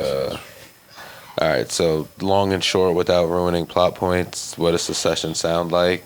It's just the... Low it's just good at... I'm thinking about it, too. It's just about the crown, essentially royalty, and like their succession of power. Modern day, like, but in a more American standard. It's a billionaire media company. A multi-billion, my fault. Yeah. Company. Like, imagine the owner of like CNN, and he has like 5 kids, and they all want to like... They want to take his power. They want to... So rather than it being essentially a crown, they're going after. They've structured it to the American side, which is like big mogul media company. Like, what if the Rockefellers needed? What if they had 13 kids and he all had them go on Big Brother to try to get to the money? And what would they be willing to do? Big Brother, no rules. That shit is shot. Yo, HBO is so genius with just getting like certain shows and just shoot them like movies, bro. Because that show. I forgot the element of the show was shot like The Office. So you had the zoom ins and shit like that. But it's like, it's humorous, but you still like looking at a show that's cinematic quality. Like, oh, really? So it's like it's written as like a comedy almost? It's hilarious, but it's a more serious show. They more have quips and Gotcha. moments of comedy to like kind of keep the story rolling and develop characters. So it's not that they're making jokes or like they're making like a mockery of characters. It's more so like the situations and stuff they're having, like they're witty. Billionaire, I guess it would be like, you know, some of the elements of that show, it might show you how billionaire children like actually behave, or not behave, but like how they view the power that they have in their family. Like, yo, you know what my father is? My father's like the owner of like of CNN. Like, I'm a bro. Like, don't disrespect me. I can buy this whole shit right now. Matter of fact, I'm buying this whole shit. No shit right now. That's what I'm saying. Like, certain shit will have you laughing. Yeah. I've only seen the first season. I haven't gotten into. I believe season 2 is out already, right? They started running. It's like a couple episodes in. The season 3, I don't even know. I think season 3 dropped.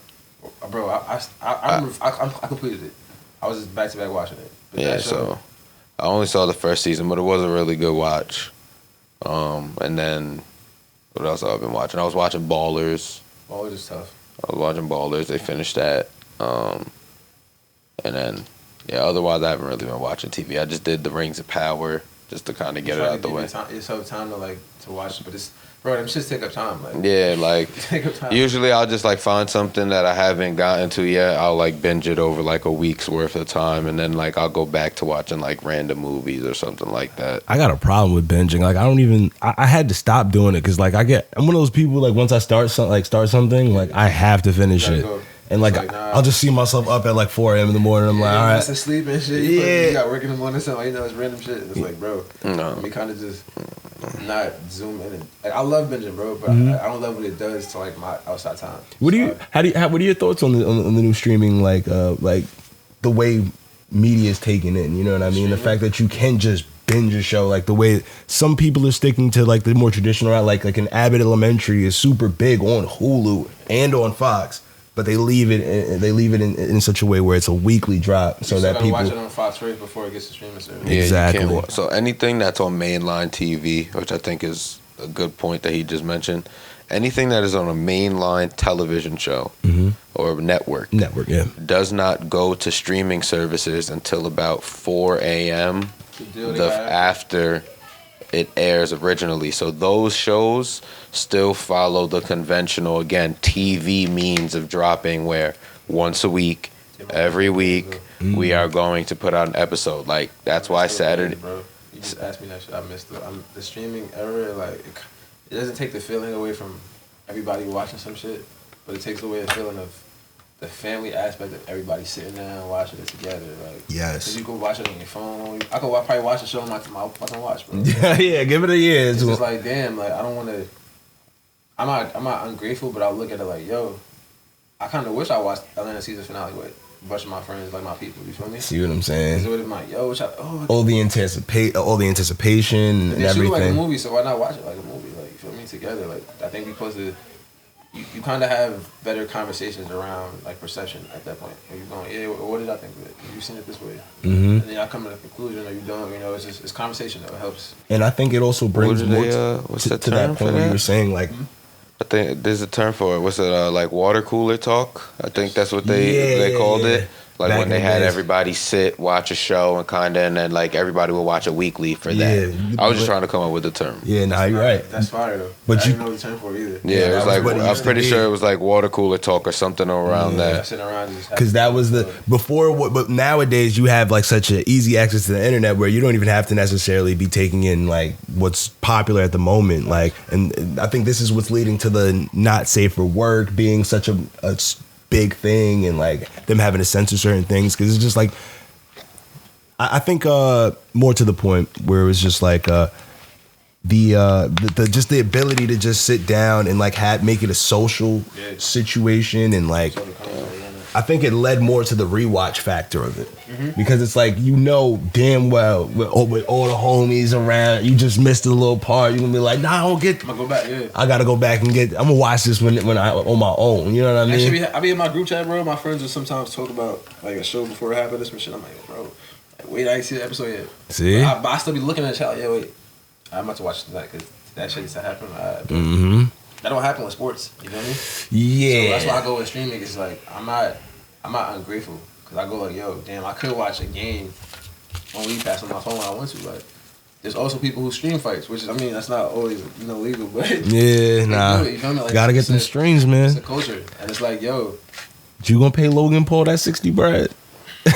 I'm never paying for a Logan Paul pay-per-view. That's what I'm saying. I'll just watch the highlights. I'm gonna have to crack stream it. I respect Logan Paul because I know people that just like that picked up fighting and they go, yo, like I want to be a fighter. So I respect it. Now people don't respect it for him because of his come up and like they feel like he's taking advantage and disrespect. Oh no, I respect him. You got to stand in the ring and get punched. I just don't like his attitude, and I also don't like that he promotes himself as as prominent a fighter as he does when he is not fighting anybody of real like boxing notoriety. Yes, I get it. You fought other YouTubers. You fought some like retired fighters from other, ventures. Mm-hmm. But like Nate Robinson was a basketball player. Ben Askren was a wrestler. Like he was a great wrestler, but he went into the UFC and was embarrassed when he had to stand up and throw punches with people. Fact. I think what we're describing is what back in the days they used to call the exhibitionists. Yes. And it was this is where pro wrestling was brought out of, because before it was just a bunch of just local, because wrestling was such a popular thing that outside of like the I don't want to focus more like a WCW, even though even though they were huge, there were still so many more locals trying to piece together and figure out the business scale to get to that level. He loves wrestling, let's make it a business. Exactly. That's my thing. You said his attitude. I don't know if he loves boxing. Thank you. I don't know if it's passion. I think it's more so like he loves making money. No, I think he does. I think he does like boxing. I think he's starting to love it now because he's seeing like the preparation. He's really having to train and shit. Yeah. Like I think after the first fight, when he was willing to step in the ring a second time, like after you go through the first one, like you got to do the weight cuts, you got to do the training, you're waking up, whatever, and not only that, but you have to go out and now get punched in the face by somebody who's not wearing headgear. Yeah. Who you can seriously hurt and who could seriously hurt you, even if you don't really take it seriously. Yeah. Like a bad punch can hurt you seriously. Yeah, you're right. I think that's why we should. You're right. The self-proclaimed professional title is where we all we don't sit too well with it. It doesn't sit too well with any of us that are actual fans of like professional boxing. Technically. No. Yes, being a professional, you just got to get paid. And you have to have a license too. And you have to. So like he probably has all of those things. Yeah, but it's respect factor. But it's mainly because, like you said, he hasn't fought anybody of prominence, like who's really like boxing right now. Yeah, like you don't fight any. That's what I was saying though. The difference between an exhibitionist and a straight up pro, it's like we know and one basketball, some of them niggas could cook, but to play on pro level, different timing. It's a total different timing. Yes, one or two could have really did it, and actually one or two actually did do it. We got Hot Sauce. Yeah, you see this documentary. Hot Sauce made it to the league, but once he got to the league, you know damn well, because you a real sports fan, that nigga wasn't no Bron. He was Globetrotters type shit. It's like it's the showmanship of the sport, and then it's the real aspect of like, yo, I gotta feed my family. That's why I'm here too. Amen. Like exactly, it's a great way to put it. It's the globetrotter aspect. It's showmanship. It's the fact. Them globetrotters got to be able to still land that three from like half. They doing half court shots and passes from. I have the skill to do it, but do I have the competitive drive to really be amongst the wolves? Like the niggas who really slept. No hours, like they went the whole week training, like because they want to be better than everybody. 82 games, you know what I'm saying? Kobe, son, like, or do I have am I really that talented? Yeah, to where I can actually do this with defense, like real defense. Because I look at it this way, like perfect example. We like with Jake Paul. Jake Paul could easily probably beat up some of the lower ranked boxers. Facts. That are out there that are technically pros, but they fight on undercards and lower. He wouldn't make any type of money doing that, really. Yeah. But let him go try to step in the ring with one of the Charlo twins who are in his weight range, and they would beat the living bricks off of him. Yeah. Because the Charlo twins, whether they've been training since they were 10, whether they've been training since they were 24, and got nice in 4 years, it don't matter. They have something that is innate that makes them good at boxing on top of the work they are willing to do. You're right. Like Messi is good at soccer. He is small. But even with whatever innate ability he has, That man works hard, so he's exceptionally good. It's scary when you're good at some shit, but then you work at it and you get better. Cause it's like, yo, I'm more naturally good at this shit. And that's what happens with real boxers. Yeah. Like real boxers, like Gervonta Davis is Bad man. he can box. That boy not different. only can the man box, but all of his faults in boxing are made up for with the fact that that man has God-given talent to knock you the fuck out. Yeah. He knocks you the fuck out. I don't, bro. You don't see him not. He don't put you down. That was the first fight I seen him where it was like, yo, he got somebody who could take the hits or who could give a hit. Yeah. But he really he turned him like, yo, bro, like you can't outbox me. And he literally boxed a square around this guy, bro. Yeah. I watched him go. You're talking about the last one where it ends after like he falls into the ropes and catches him out with the bounce up. I think it was an uppercut or. Let me ask you a question.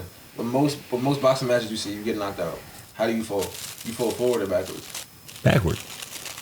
He fell into the ropes. And you know why he fell into the ropes? Oh, it's the perfect time and the nigga dropped. He slipped it. It was a counter. And the thing with Raleigh was, whoever his trainer was in the corner, they should have been telling him, yo, stop following him around the ring. He's giving you the middle because he wants you to think the dominance is like, I have the power over you, so now I'm going to chase you. But I'm shorter than you. So the leverage is like, all right, cool. You going to have to swing lower. You going to have to come at me. Once you miss or I time it, I come under that, you're done. And he came under that shit, he fell right into the punch. And it was like, oh, like, all right. Because you're right. That was, you're totally right. It was a beautiful knockout. Perfect. He's falling right back into the corner. Do I think Jake Paul has the talent to beat a boxer? Yes. Do I think that he has talent to be a top boxer, even with years of training? From what I have seen, I do not think so. There are very few people in the course of boxing history who were not innately gifted, who were not only highly ranked for their careers, but a champion. Life, too.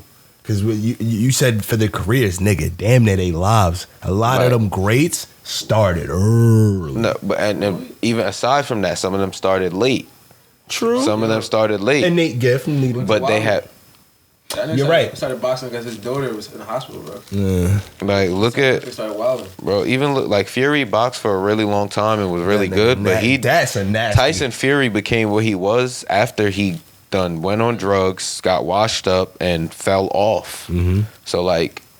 He had to relearn it. He had to get back. He's a completely different... If you look at Tyson Fury 20 years ago...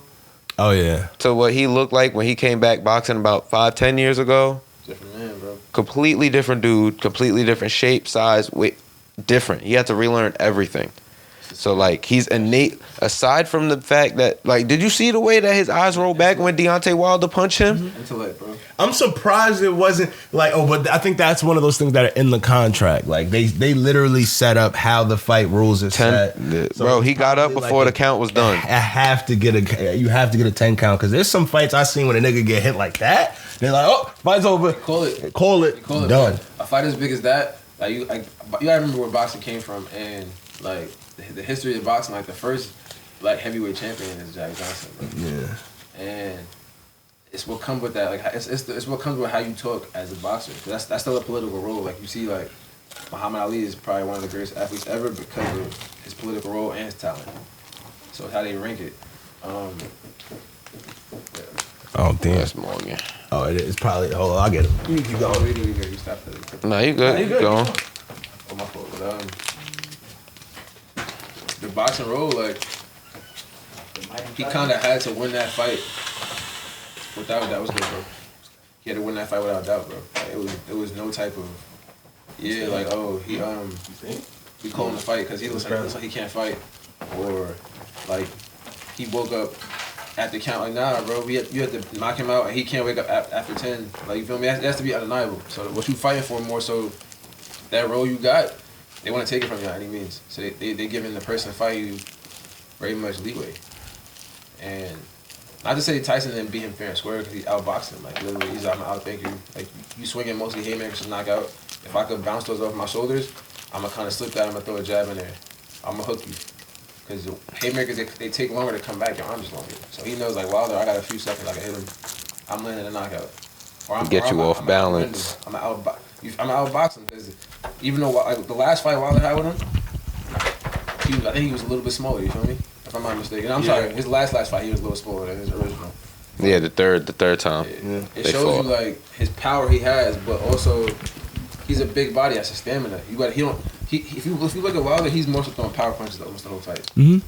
It's that cannon of a straight right. Yeah, you can't do that because you winning yourself. Like Mike Tyson could do that because Mike Tyson trained with Cuss, bro. Mm-hmm. And Mike would and honestly, when you look at the fighting style, Mike never did that. Cuss's whole game was a lethal counter and a beautiful defense. It wasn't even that. The thing with Mike truly was like Deontay's stance is a covering his chin, which was really not really guarding himself.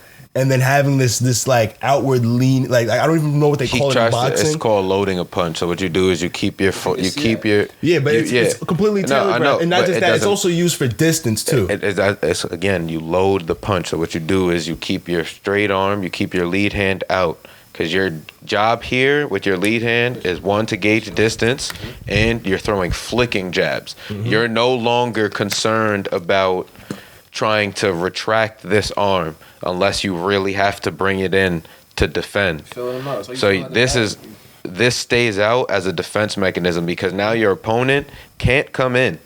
Unless they make a movement, they can't come in. They have to dip to get around your hand because you're keeping it at head level, which is also helping you gauge distance and lining up for your loaded hand, which stays here. Because now that this hand's out, you know that all the wide shots are coming here, which allows you to go the opposite way. Yeah. So you know what I'm saying? It's calling bait essentially, but you keep this hand loaded. So certain fighters have, like, even Canelo does it a lot of the time. Canelo keeps one hand here, and his other hand will just bounce and then slightly, because now I don't got to worry about if you come down here to hit me. My other hand is right at my chin. Whenever I'm ready to throw this, and that's Canelo's punch, that quick pop you right over the top. It's not a box, that's crazy. Like, whenever I'm ready to pop you, I'm coming with that. So the reason that my hand stays here and that I shuffle him like this when I lean down is because Canelo tends to fight people who are bigger than him as well. Mm-hmm. He's a small dude, and this is what Mike talked about, which is what allowed him to fight so viciously.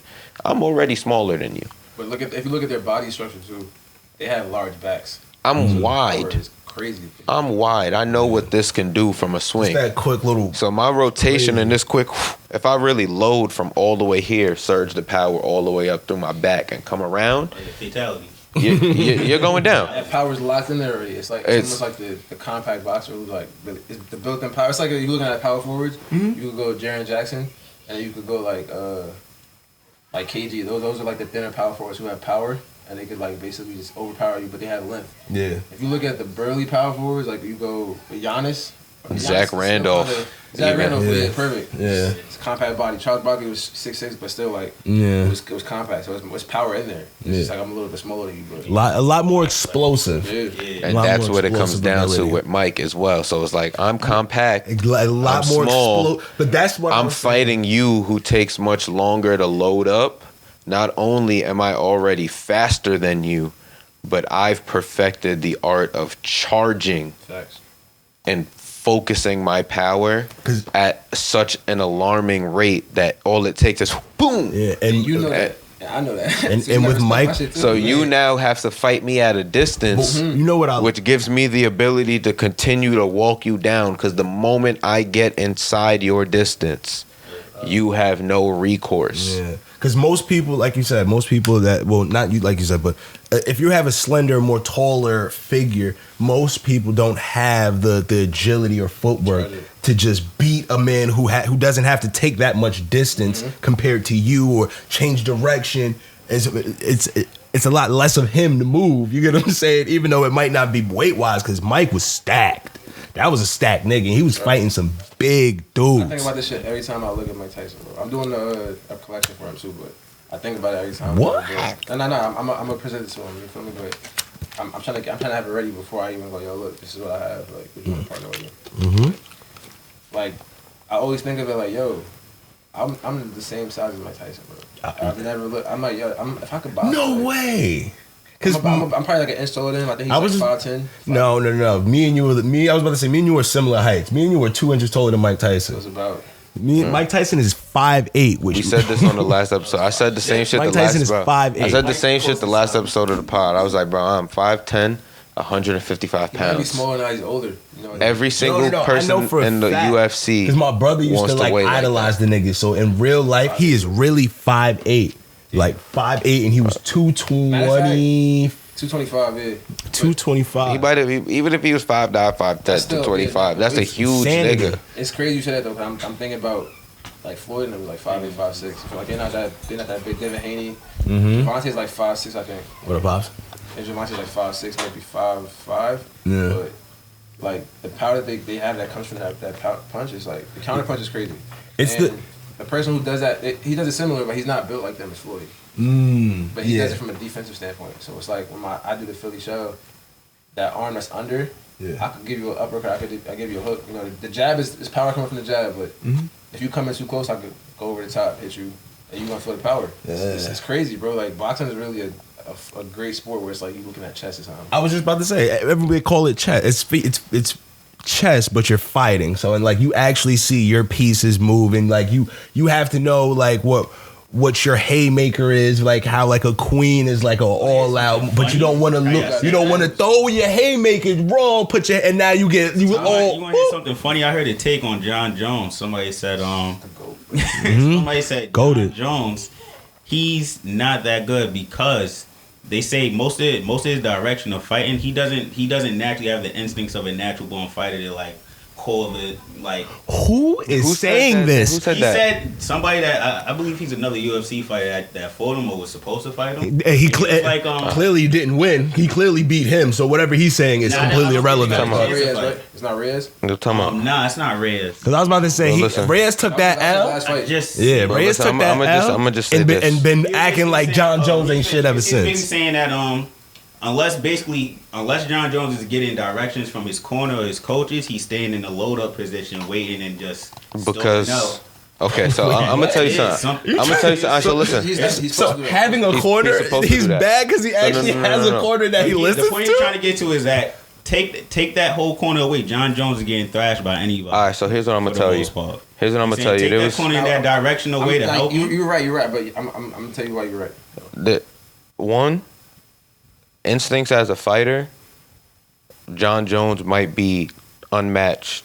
Aside from no. I'm gonna tell you. I'm gonna tell you why. He also said his skill, what makes John Jones great, because he didn't say he's trash. He just said he's not that good. He said what makes him great is his skill sets all combined into one. But if you separate it, it's not really nothing too crazy.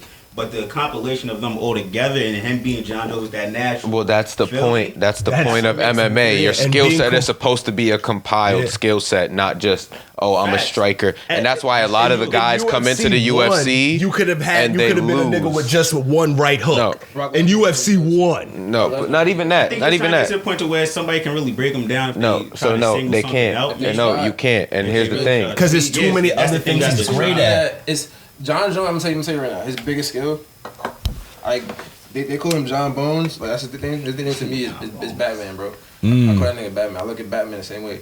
Batman could take down every Justice League member because he's scared of them. John Jones' biggest skill set is his fear of losing. He's never lost.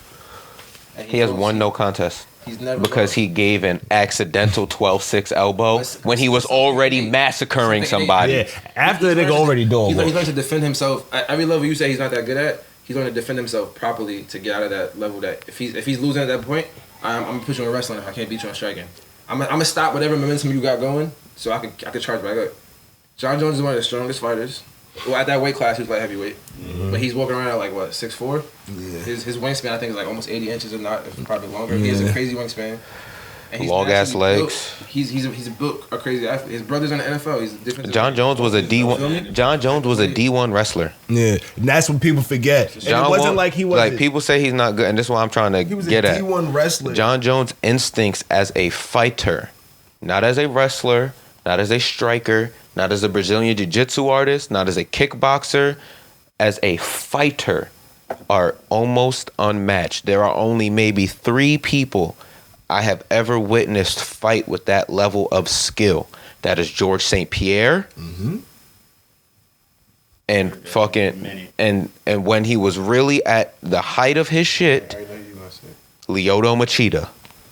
I respect that. Those were two fighters that instinctually, one, would beat the shit out of you. Two, if you found a way to isolate their biggest skill set, they would then become better at the other ones. The nigga name is Anthony Smith. Yeah, Anthony Smith lost to John Jones. I was about to say. Yeah. So I was about to say, so run it back, but meet me at heavyweight. So now the thing with John Jones is this. John Jones will stay in a loaded position. Yes, your corner's supposed to coach you. But John Jones has the instincts to, again, like you throw a kick at John Jones, he don't need his corner to tell him to block. He's blocking that shit. Instinctually, he sees the flinch in your leg. He's moving. He's getting out the way. Like he says, his fear of losing essentially is his instinct of like, all right, you're going to hurt me. I have to either defend or get out the way. That instinct is unmatched. Y'all want to see the video? No, I don't know if I explain it, but I don't know. No, you explain it. We get it. Bro, I told you. He's a hater, We get bro. it. No, I get it. It's like, yo, if you could beat... I found it on TikTok, right? It's like, yo, if you could beat John Jones in one aspect, yeah, you could probably beat him. But John Jones is a black belt in Brazilian. He's like a black or a brown belt in Brazilian Jiu-Jitsu at this point. You know what I mean? Mm-hmm. So he's damn near an expert. I airdropped it. Yeah, he's literally damn near everything. expert. He's almost got everything under his belt. He's a master kickboxer. He's got kickboxing under his belt. He's got Muay Thai under his belt because he throws vicious knees and elbows. He was already a Division I, almost pro level wrestler. Could have went to the Olympics, I'm sure. Might not have been the best at the Olympics, but he probably would have placed and he probably would have made it. He was a D1 wrestler, so he has 2 ground disciplines and 2 standing disciplines that you know for sure he can utilize. Multi-versatile. There's no way you're going to tell me you going to find a way to there's very few people who have that skill set already. You're not about to find somebody who even has 2 of those good enough to stop him from being able to work with the other 2. Because that's how good you'd have to be. You'd have to be such a dominant wrestler that his Brazilian Jiu-Jitsu no longer matters. I'll say you have to be such a good kickboxer. Because Reyes was, like, he moved to heavyweight for a reason, right? From what I can see. I'm not saying, like, this is for sure, but I can see this from, like, as a fighter. I think he moved to heavyweight because of him. Yo, y'all just walk, man. Y'all all just stand there look. No, I'm waiting for her to get out the room. Oh, I think he moved to heavyweight because she came out with this look on her face like... He realizes, like, yo, like, at this point, I got a guy who's, like, as physically as imposing as me. He's as quick as me. It's almost like with LeBron, right? LeBron, to me, I think LeBron's pretty powerful right now. You're getting slower because you're aging. John Jones, you're aging. So you're moving to heavyweight because now I have slower fighters who are more focused on power. They have skill, you feel me? But I could like innately go, yo, I could break this down because I know I have more speed over him because I'm not a natural heavyweight fighter. I can get to heavyweight. So I think when he gets to heavyweight, it's gonna show like he's really a skilled fighter. He's very versatile. Mm-hmm. And the man is aging, bro. I'm really waiting to see him at heavyweight. I don't know if I don't care. But I think it's not gonna happen first. Yeah, I don't think it should. I think if you get Francis first. I think that if you. Yeah, I think Francis is laid a wrong hit. No, I think if you're being honestly realistic, like we just got to be realistic. If we look at the heavyweight division in the UFC, there is not a fight big enough for John Jones other than Francis. Yeah. But that's the issue. I think he's not gonna get it. Well, he's gonna have to. He's gonna have to unless Dana White is first off. You put John Jones on the pay-per-view, you're gonna sell tickets, especially if it's John Jones face first. What's the cuts? You know, like he's gonna get paid. He's gonna get paid. But he's gonna get paid what he wants. That's his issue. He's like, I want to get that back. I deserve that back. John is one of. John Jones is Francis. Even when you hear people talk about it now, like John Jones, Conor McGregor, Izzy is up there now. Kamaru Usman is probably up there now. Maybe not to the level of Izzy, Conor, and John. Kamaru's but he's big. But whatchamacallit, who else is definitely up there? Who else is definitely up there? Oh, and then I even say like Max Holloway is probably in that conversation around like where Kamaru is. You know what I mean? And then now I think Volkanovski's definitely probably moved up into that ladder. But those like 5 or 6 guys are paid, period. Like they are, even like everyone in the UFC knows like there's like a point system. Like when you get a contract, you get a certain amount of points for every pay-per-view, and that's how you get paid out. Like these guys are by far large in part getting 4, 5, 6 points, even sometimes up to 10 or 11 points per pay-per-view. Like Conor was easily the biggest draw the UFC has ever had. Yeah. There's no way that if Conor puts himself in the pool today and passes the USADA testing, first fight Conor gets back, he's getting minimum 5 points. Minimum 5 points. And you can have Conor come back against someone like Kamaru Usman. Perfect fight. I love that shit so at welterweight. And that fight sells so many pay-per-views, you give both of them like 6-7 points. Yeah. Because they're such a big draw, you have to pay them. You never getting Khabib and Conor too. I mean, I would hope so, but Like, Conor's a bigger draw than Khabib was. Have you More paid attention entertaining. to like some the rumors with like all like the Dana beef going on in the UFC? Everybody hates Dana. I mean, yeah, but that's what I was saying with like John. He's a very like not petty, but he'll go back at you on social media. He'll say certain shit, and people kind of talk to him all the time on social media. He'll comment on certain shit, but. I think I don't know. He wants the purse. I think from that, the purse he deserves to get if he fights at Francis. You feel me? And Uncle Dana will pay him. I've never lost. But you know what's funny though? Francis is on the other end of the stick where like he just had a recent. Uncle Exactly. Dana He is also gonna pay Francis. Listen, He better. as much You as hope listen, so. as much as like, giving Izzy 750 is crazy. bro, listen. Crazy when Canelo is First getting the biggity bag to fight a First off. nigga from Nigeria or some First off, shit. Like, let's be clear. Boxing has a bigger market true. than the UFC does. They are still growing as a company. The UFC is only like 20, 30 years old when we really sit and think about it. Like in the early 80s, 90s when they were trying to There's just get 100 years of sanctioned. boxing. You get what I'm saying? When they were just trying to get sanctioned for fights, they were said they were too brutal. So the UFC is a new company and it's growing every year. But the reason that dudes like Conor, even Izzy, will get that $1,750,000 contract, whatever it is because outside of fighting, Izzy is highly entertaining. He is a very he's a down to earth, humble, and himself to the core. He likes anime. He's wild and private. He has his shorty that he keeps out of the media. Like, I didn't even know he had a shorty. like, bro, he's good, great dude. You good? You know what I'm saying? And then he breaks down fights. He interacts with his fans. He sits around. He does a bunch of cool shit. Like, he takes time to do shit. He makes your company look good, so I can pay him. How Conor, much did he get? 750,000 was what he got for not this last fight, but the fight before. yeah, just to show up. Just to show up. That's you get paid in the UFC just to show up. So the face value bag. That was face value bag. Then you get another check if you win, and you get another check if you get a performance of the night or anything like that. So it's incentives. All right. So there's incentives on top of, but you get paid just to show up and make weight. You get paid, show up and make weight. That's your paycheck. Show up and make weight. Then the points, that's the points and shit on the pay-per-view, all of that stuff, show up and make weight. Now, if you win, you get extra. If you get a knockout of the night, performance of the night, submission of the night, or a combination of 2 out of the 3, you get another bonus. So that's not bad. I mean, he's 750 on top of Whatever other 50 stacks. Yeah, whatever other bonuses that I think in total you can win up to like $250,000 worth of bonuses as a fighter individually.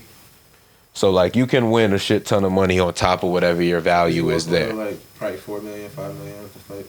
Yeah, and that does like that's your contract not including points again. So it's like depending on for him to get paid 750, that was for it was 750 like you said to show up or whatever, and then if you win, I think it's like it was like an extra. Yeah, that's right. You remember looked up Anderson Silva and he was getting like 1.2 mil a fight for his whole career, like for all his fights through his career, and then he did that Jake Paul fight, and you remember he was like, "Thank you, brother." Thank you, bro. Love you, buddy. I love you, buddy. Money that just changed my life. He got paid. He got paid basically $500,000 per fight. But even back to give it a fair perspective, back then, like you were saying, It was still new, so they wasn't raking in that much money. And they're still new. Like again, boxing is a much bigger market. There's so many more. Bro, look at how many fucking sponsors are on a boxing ring. Have you ever looked at that blue tape on the outside of a boxing ring? You see how many different logos is on that shit? Ring Modelo shit. Nigga, they got 16 different logos around the Modelo shit. Yeah. Then they got logos on the ring tape sometimes. Body armor. They got logos on their pants. They got logos on the lights. They got 50 different commercials. They got all this different shit. It's so much more money in boxing because it's been a longer standing sport, period. But others, like it, UFC is growing, and it's growing at such a rate because of guys like Izzy, who interact with the fans and make it accessible, because of guys like Conor, who are overly audacious and abrasive and make it entertaining, because of dudes like DC, who were human and the small guy and the underdog that just continue to fight and continue to strive and go up and succeed. You have the freak like John Jones, who just can't seem to lose, and then is his own worst enemy at the same time. Everybody loves to hate him. You know what I'm saying? Like, you got the dude like George St. Pierre, who was a natural, just like physical specimen that didn't really have the tools at first to fight, and then somehow became even better of a physical specimen to get the tools to fight. The nigga was in the UFC winning off of karate, bro. You know how wild, like, bro, he was how hard UFC, karate. Bro, yeah, like, you know how hard it is. Winning off karate, and then ran into BJ Penn and Matt Hughes. Oh my god, ran into BJ Penn and Matt Hughes, and he was like, "Yeah, these niggas is fucking me up. Hold on, I'll be back." Then that nigga came back and said, "Y'all niggas can hold this." That's 30. Niggas start learning, bro, and like niggas start flexing. Like everything. GSP was really different. Like, nah, he was. You know Nigga was walking around with like, I think they said something like less than like 8% body fat his whole career. It was different, and that's what I'm saying. Like the UFC, like all throughout the UFC, like you can look at, and then GSP was also on top of being just a physical athlete and all of those things. He was a professional. He was the UFC's Derek Jeter. Yeah. He never had a scandal. Never really had a scandal. Always respectful. Always Canadian. nice. Did interviews. All this other type of shit. Yeah, like. But like he did a lot to make the brand more marketable. So it's like when you look through the course, like even he still has pretty good regards for the UFC and what like they've done for him. And you ain't no downside about his skills either. So like when you sit and like when I really sit and like dissect it, usually the people who are the most marketable were either A, the most talented, or B, just the loudest in some way, or the most likable. Yeah, you got to entertain, bro. Mm-hmm. Yeah, like even look at Forrest Griffin. He won a lot, but Forrest was just like the average dude who like you just he like was Mr. All he looked America. like he slammed a couple beers. He looked like he slammed a couple beers on Saturday with He's the an average homies, Joe at and the then time. showed up on Friday night to whoop somebody's ass and would sometimes be bloody, but he'd win. He was like Tim Duncan, bro. Tindo, yeah, Mr. Fundamentals. The Spurs thing is like they don't really. It don't look sexy. Yeah, It don't look sexy. Like Spurs basketball don't look sexy. This nigga Quis, he It's watching. real basketball. It's none of that. He watching the flashy. Grizzlies like, oh, these niggas sexy. Yeah, yo, bro. He said, oh, Ja looking sexy out there. Bro, not. There's no flashiness. There's no flash. There's no pizzazz. God. It's funny though, because Kawhi was that nigga for them at one point. Kawhi really knows. No sauce. Nigga dunking No with a straight sauce. face. Like, Bro, that No sauce, the bro. photo Just of him dunking out there with a doing straight fundamentals, face is running. crazy. Bro. Took that picture and really like something. Bro, How did they even? Kawhi was dead ass just outside on the court for the Spurs doing suicides. That's all it was. He was doing suicides and the shuffle drill. That was Yo, it. chill out. Suicides and the Nigga shuffle long as drill. hell, just. Suicides and shuffle drill. If that man showed any emotion, Pop benched him for a full 3 minutes. Go Pop system, bro. He says only basketball, nothing else. No media. no nothing. But them niggas be winning though. Because they got the longest tenure for wins, I think. Yeah. For the parents. And then even now that they kind of trashed, like you see the players kind of developing. Elite, bro. They got the SoCon kid. He's tough. He remind me of Dennis Rodman though, like an early Draymond kind of. I could like. I'm talking right now, right? Yeah, I think number 10 is his number. But, he's tough. They got another kid. who's like a good wing player. Like, it's a decent team, bro. I like the Spurs team. I was hoping that De'Aaron Fox was going to be like, not De'Aaron Fox. What's his name? God damn it. DeJounte Murray. There we go. I'm mistaken. I was hoping that he was going to really like become something in that Spurs system, but you immediately could see the personality was not going to do it. Like, kind of had to trade him, bro. Yeah, him and Pop he would have killed Pop. The way they was growing, it wasn't keeping up with his, like, they had to trade him more so he can do better. Like, it was too much rebuilding. He's too elite. Like, he's one of the best two-way players in the league, bro. Yeah. Like that system isn't made for, like... Slow him down. He could be great somewhere else. Yeah, and he did. You see his numbers. DeJounte Murray, yeah. And he on the Hawks now? Yeah, I think... Going off, making Trey look normal. Trey still be going off. He bugging. Yeah, I got last night by the Rockets. I'm not going to but it was a comeback, good matter of fact. And Trey got a... I think Trey gets too caught up in the competitive spirit, and he'd be like, he'll do the little boy, like, oh, you can't guard. I say, bro, just play the game, bro. Yeah, facts. You gotta lock in. Definitely right about that. Yeah, when you talk too much you try to play. Like, you playing with dogs, very nice too. Jalen Green was like, yo, I was talking like, you gotta expect that because that's who you playing. You playing against you, so you gotta be ready to go. Yo, I could talk smack and win this game.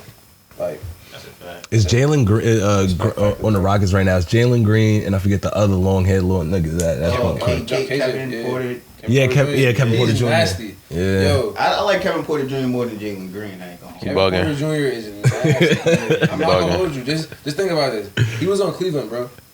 Mm-hmm. Remember, they traded. I mean, it was a situation with I think with his family or something like that, or something with social media. But they traded him, and imagine him with Garland right now, bro. Like Mobley. They got Donovan Mitchell over there now, but you feel me? Imagine if he was still there off the bench. They would be championship ready, bro. Yeah, nah. Guard you just can't guard. He's nasty. That Cavaliers team, man. Oh my God, Evan Mobley, Darius Garland, scary. Motherfucking nah. You what'd you just say? They looking sexy. That niggas is sick. Niggas looking sexy out there. Niggas got my son Donovan Mitchell, D Mitch.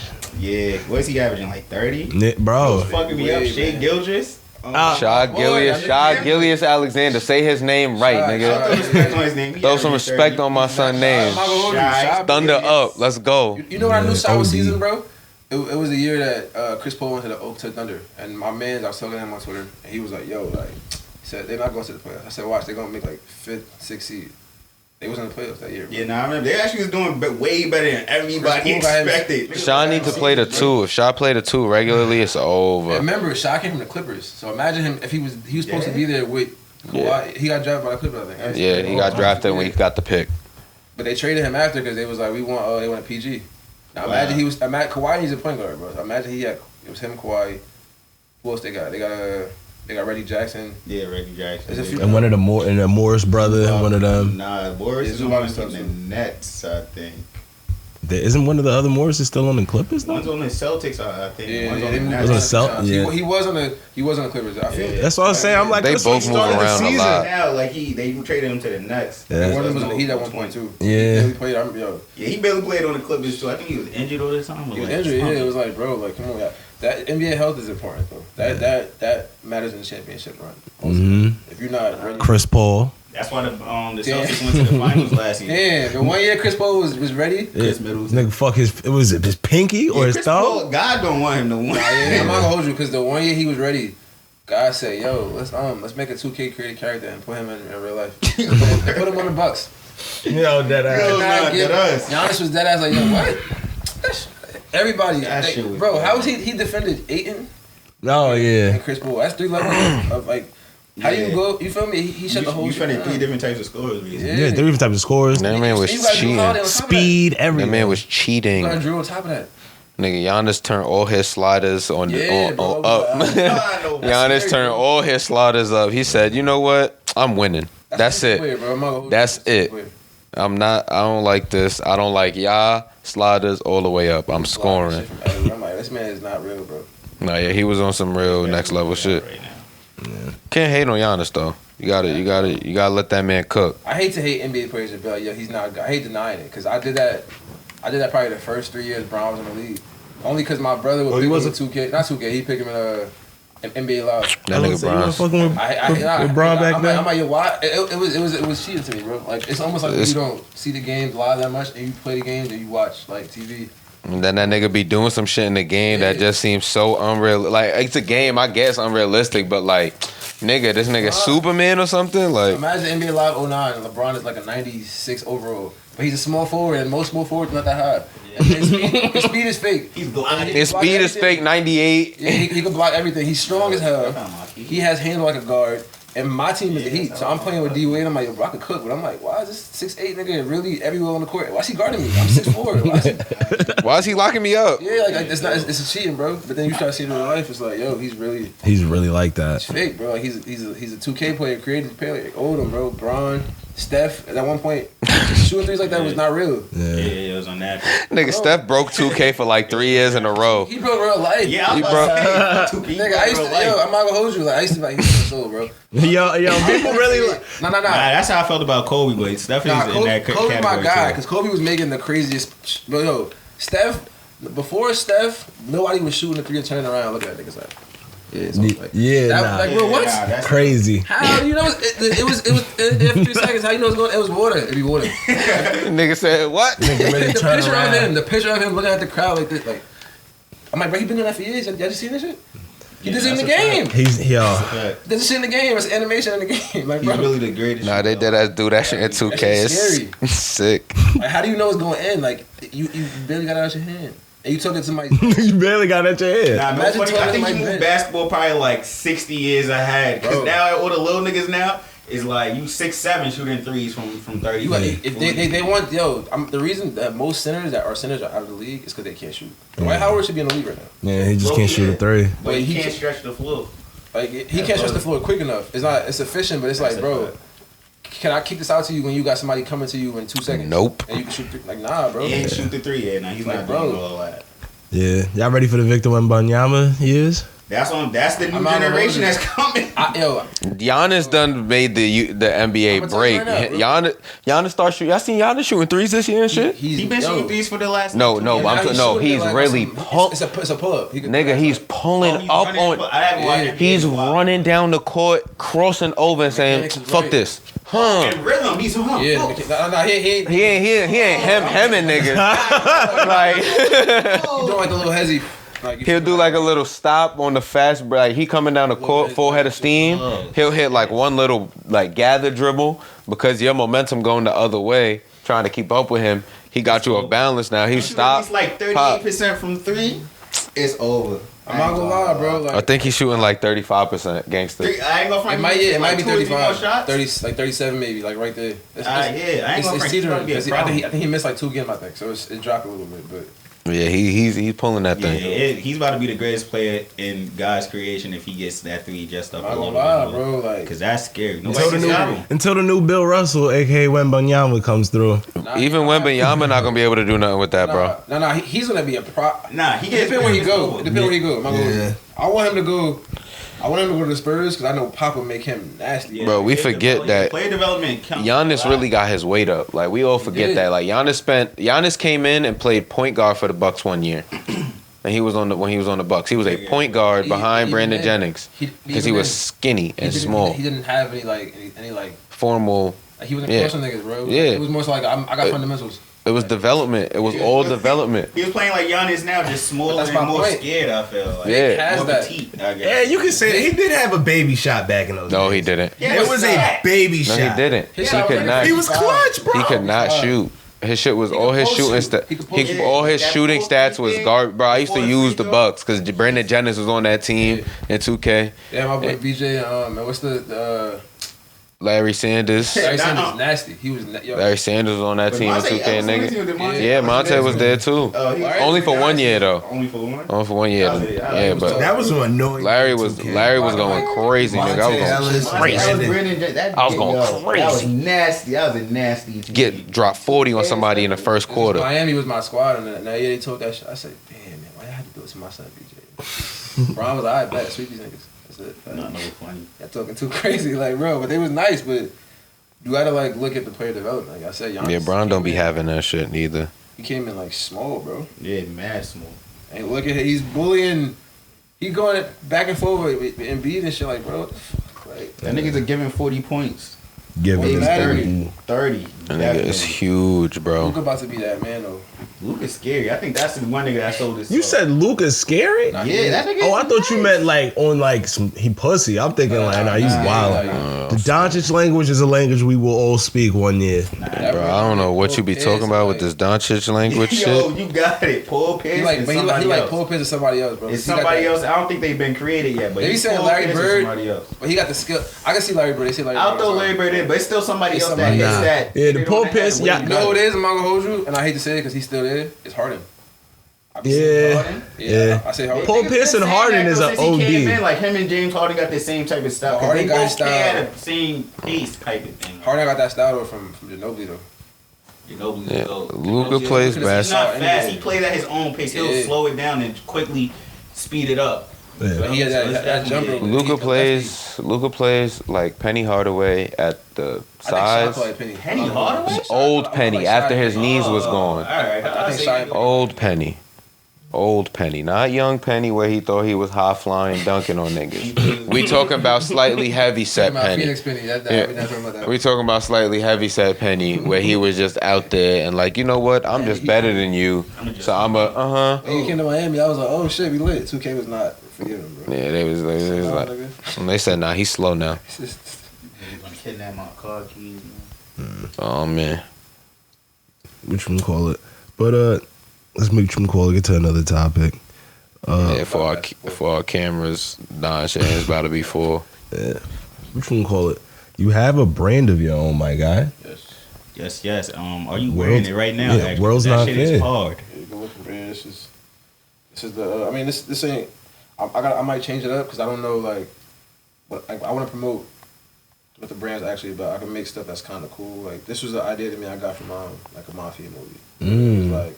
Well, The Godfather. He was talking about how the president got hit, and it's like it's movie shit, but this correlates to like a mafia kind of like silhouette where it's like like they were saying the president got hit, and the aspect of how he got hit was they had a organized group who could get at him. You know what I mean? So with this is like it's a phone number on this where it's like 1-800. I know a guy. Or I know a guy. That's fire. But then it shows the world with the bullet traveling around the world because like we could. But I want to promote that kind of aspect in my work because my brand. This world's not fair, but I took out the like it says world's not fair. The perspective is a different kind of perspective where it's like my world's not fair, your world's not fair, his world's not fair. So it's like if we kind of look at the world a way where it's like we all experience unfairness or we just know like we have to be fair. It's a more peaceful aspect, and I don't want to promote shit that's going against that, So. Got you.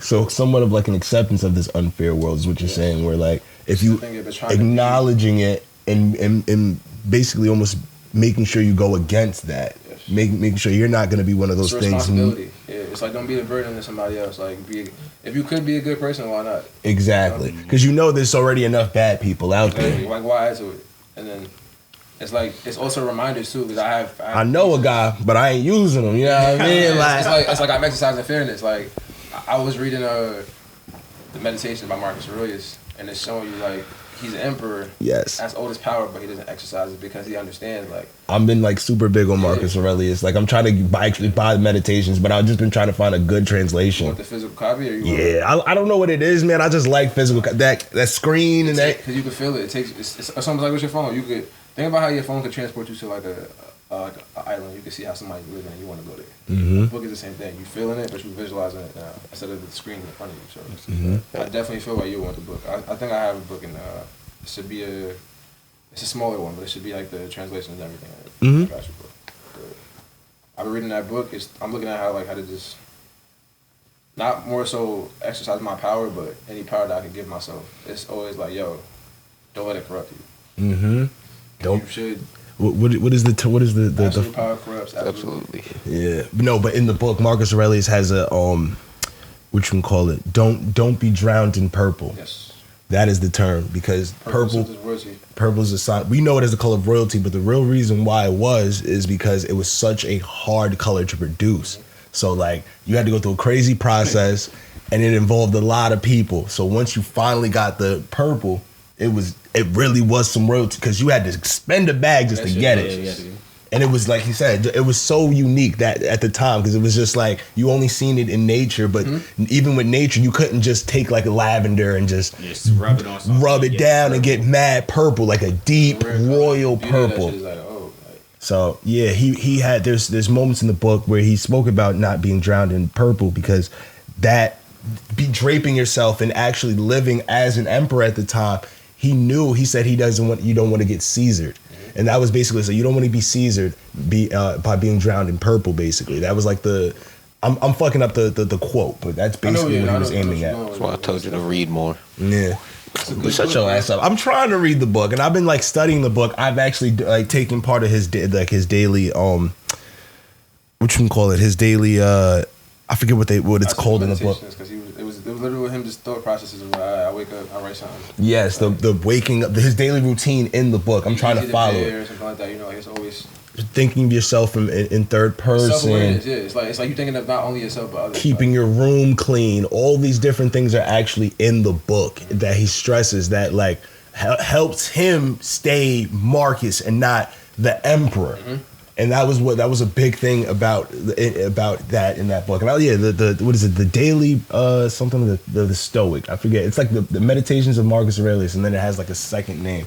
It's something like the daily something of the Sage, or like the Stoic. But it might be the Stoic. Yeah, it's of the Stoic. Stoicism at the time was like a philosophy that was really big too. Mm-hmm. That book is crazy, and I'm actually like kind of studying like a little bit of it, like trying, because I really want to be in tune with it. Like when I really care, like when I'm dealing with something. So like that whole situation, like I don't know if you done any history on later? Him? Huh? You mean you gonna clean your room later? Yeah, my extra room is already the process. That's how this whole situation. Every time, Good job. You know what I mean? This guy said it's a fall off. It's a trickle down thing.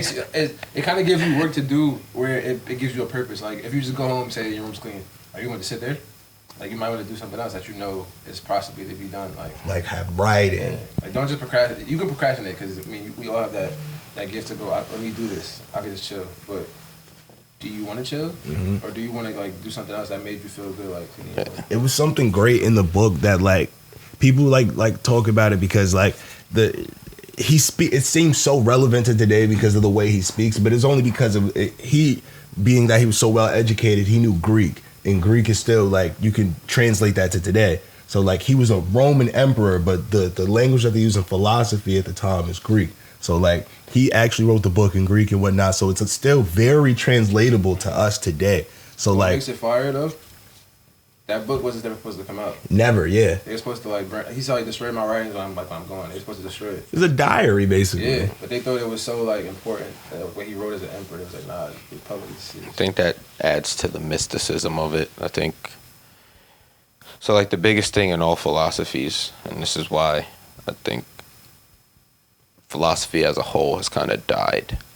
It's like there's no newfound philosophers. Like they think they're philosophers, but there's no like newfound philosophers, and that's because I think thought has degenerated to a point where the mysticism of the idea of like a Marcus Aurelius, Socrates, like the mysticism that's around them, because essentially we weren't there. Mm-hmm. Like while they're not passing down like a religion in a sense where like it's their made up stories, it still is their made up stories, but now it's a more first-hand collective of like just how they view things, how they see things, and what they see the progress leading to. I think that mysticism then leads people to be like, oh, why did they think this way? Why did he want it to burn it? Why did this? And then that leads you to start studying it and trying to pick apart and try to put yourself in the same frame of mind as the individual who wrote whatever piece of work you're reading, and then that leads you to then adopt those philosophies. But that's why I always ask people like, how do you read? Because the way I read is I read 5 books at a time.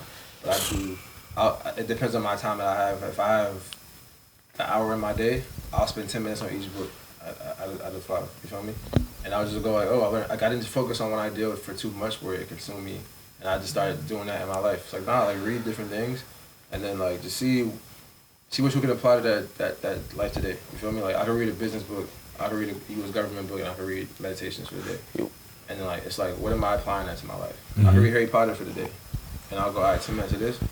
This is how this is like acting towards a person. It's not a business manual. It's a storybook, but they kind of translate it to real life. So with reading, I think you should just focus on not getting caught up in the book, but getting caught up in like what you want to learn from the book for that particular day. 'Cause you can't read a book I mean, you can read a book in a day, but do you retain that information? Or do you use it properly? Like when you rewatch movies, you're supposed to rewatch movies. So Let's reread books. exactly. It's supposed to be. You're supposed to go back to it. Gotcha. Or not my fault. I mean, not say supposed to. It's an obligation.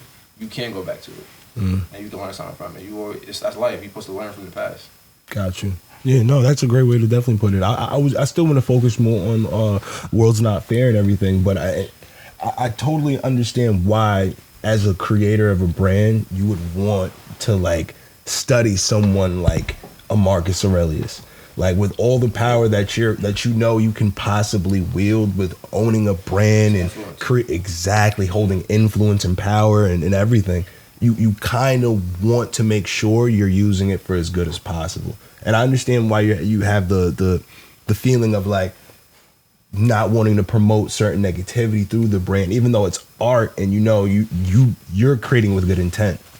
It's a responsibility I think I have I think any creative has it really. And I really say that like you have the responsibility to not only let your demographic trust you, just make good shit, bro.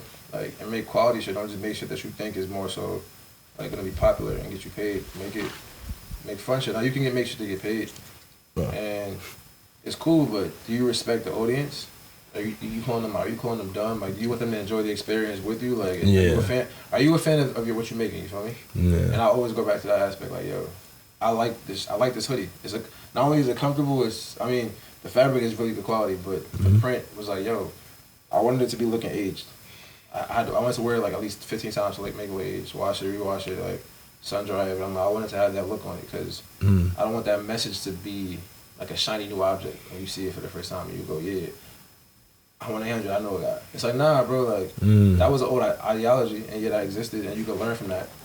Like, almost like with a book, you can go back and read a book and go, I can learn from this. Like, this is a time in the past that I didn't even, it gives you the book quality, you feel me, or the knowledgeable quality, like, it's wisdom. Other projects that I do have within the brand, because I don't want to just make it a clothing brand, it's a lifestyle brand. So I'm trying to focus on, like, even if I have, like, a radio show, or, you feel me, like a library I'm working on right now, like, clothes is like another aspect of it. A radio show in a library. It could be anything, you feel me? Wow. You just get the name and you so create behind it. When you say the library, just to like aim on that, it's like, are you talking like more like from like an archive standpoint? Like, are you like... I mean, well, we live in 2022, it's about to be 2023. Like, you would want to make it accessible to people. Yeah. And hold the responsibility in the library to people. You know, like, I don't want to just put out books and... For example, like the whole situation with the Kyrie Irving, I don't want to just do that and people get in trouble for like using or just getting stuff in my archive. I want to have a responsibility where it's like, this book promotes goodness, it promotes balance, it doesn't promote negativity and like, you know, or people think it promotes that. I don't want to give that off because that's not what the brand is for. I'm trying to be fair. Gotcha. So I do have an obligation to have the library and make it accessible to people who want to read, like digital, physical. Almost like kind of having like a bookstore in a way where you're like, but it's curated in your style. Yeah, you can rent the books. But of course, being like it's a library. It's a library of personally curated. But I mean, when you think about it, what's the library? You think of books only? Nah, it's really books, magazines. Is it stored publications like a writing, or is it just stored like information? Yeah, it's more information. Yeah. So it's like, what if I think the Library of Congress? I was record shopping the other day, and the guy was telling me like, I think he said they were 75 records or something like that. They were older records, but they only had one side, so the other side was like super smooth. They were very small, and he was like, you can't play them on an average record player. There's different record players for them. So you have to have this specific record player to hear this. And he's like, you want to buy it still? And I'm like, well, what do you use? And he's showing me the record player. And he's like, yo, like, you can't even really sample these because they're stored in the Library of Congress. So it kind of goes against, like, I mean, he didn't get into the aspect deeply, but he just told me, like, you really couldn't sample it. You should research it if you want to learn further. But he was like, yeah, like, these records are in the library. And I'm like, yo, that's kind of cool. Like, you got music stored in the library. You have, it's documentation. Yeah, no, I understand. I can have a movie, like, premiere at a library. You know, it's most of the stuff you can do. Books are important, I think. for the culture because it gives you time to, like I said, feel like what you're reading. Like you're visualizing it with your head and you're reading the words and you're forming the ideas. So I would want to do a library, like, but I want to make it accessible as possible to people who need to read, people who want to read, people who just are collectors, or, you know. But the brand is growing, bro. Like I don't want to do a podcast necessarily. I would like to collaborate podcast. So if I could like collab with y'all in the future further. Hey. Yeah, listen, just hearing y'all two talk together is fun enough for me. Like, I would definitely love to hear y'all niggas smart it out real quick. I'm trying not to talk too much because I get wrapped up in, anytime we get to talking, it's usually like a long-winded conversation. It might not happen all the time, but it's usually we'll spend like an hour just kind of corresponding, like, consecutively. And then, like, in my opinion, that's a long time to sit and just shoot messages back and forth for like an hour in consistent time, exchanging thought. It's on this, that, and the third. Thoughts is becoming more streamed, like way more. Like it's going from their phones to like voice notes, messages. Like it's. I mean, technology was created to extend the human communication. So I get, like, we supposed to use it for that reason, but we also should try to like be in a togetherness in person as much as possible. Like I was saying earlier with the movie thing, you go to see a movie. Like, you kind of all together. So imagine, like, seeing a TV show finale for the first time, and it's a group of your friends that can talk about it after, right? Like, it's someone's like, yo, we seen something for the first time, we all experienced it. And we having an actual talk. On a podcast, we could dead stop, like, interject, like, you know, like, pause, like, listen, like, just respond as you supposed to. Technology kind of takes that away sometimes. But it's that human interaction that's taken from you. The time it takes to type sometimes is too long because somebody else already typed something else. People say it's too much to type, and I'm like, bro, what? I type all the time, but I'm like, wait, I'm a writer sometimes. I like to write. So you'll type quick, or you'll find a concise way of saying something long. I'm talking about me. I look back at me and your DM sometimes, and it's just, paragraphs and just like, nigga, I'll write this nigga like 5 little sentences back to back, and this nigga will read all of them and just reply. And but bro, I like to read. People like to read. I didn't like reading till 4th grade, bro. I hated reading. My English teacher, Ms. Jackson, she was like, yo, like, she gave me some book, bro. I forgot what it was, but I think it might have been Captain Underpants or something, bro. It's something that made me go, oh, this is a cool book. You know, I'm not gonna read something that's funny. Yeah. I realized I wanted to find like laughable stuff in books, so I'm looking for actual novels that have like that kind of humor. And I started reading about people who have like I think I read Kurt Vonnegut's book, I think in like 11th grade. Like you get to high school, you read Julius Caesar as the play, like you read Macbeth and stuff like that. You read The Mice and Men. So you actually read different types of literature. Yeah, you get through Romeo and Juliet at a certain point, and like middle school, you do Fences usually. It's wild because I took a lot of that for granted. Like bro, when I was younger, did you guys do Schindler's List? Nah, I wanted to. You guys didn't do Schindler's List. I got lucky because in middle school I had Miss Cohen, who was a very proud Jewish woman. But she took the Holocaust and the teaching of it very seriously, which I think is something that, like, I think every school kind of needs that for, like, all their history. Like, you need black historians or black people of culture who have lived through certain times or their families or whatever, so they know the experience to a degree. Yes. That can truly, when they're doing curriculum, yes, they'll teach whatever has to be done. But there's a lot of times where when you really sit and look at curriculum, that's what teachers get to decide on. They get to pick what books you get to read off of like this designated like set of stuff. They get to pick when and how they teach it to you as long as they teach it to you and you pass the standardized test. But there's other gaps they get to fill in with whatever they want. They personal books in there. That's why so like Mr. Fiegel's my guy, bro. Like, he had us read Siddhartha, and I was like, yo, this book is tough. Like, yeah. A lot of spiritual aspects to it, you know. Coleman made us do Schindler's List, and we also did. And then I think she was also the one who gave me a book called What the Things They Carried, which was about a group of Jewish soldiers and just individuals that like just had to trek across the country, and like what they carried in their bags. And it was like a collective of different stories from like all these I love those stories. Different individuals. So you got to see like all these different perspectives in the book.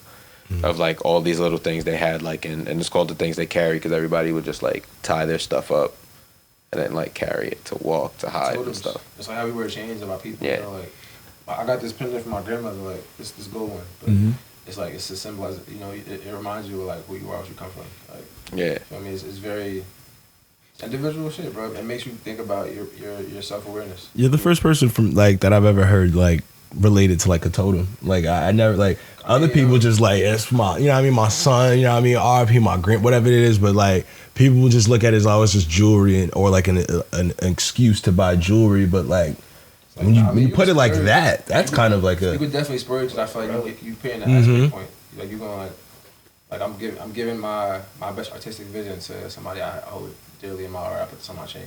So I when people splurge on mine, I'm like that's cool, bro. Because it's showing your creativity too. Like I remember like I think I watched it was an animation movie called Brother Bear. I think it might have been. Yeah. Remember like they had the carvings and everybody had their spirit animal, and then he actually turned into the bear, his spirit animal because he didn't resonate with it, and there was like a whole thing. I think that's pretty much the plot line.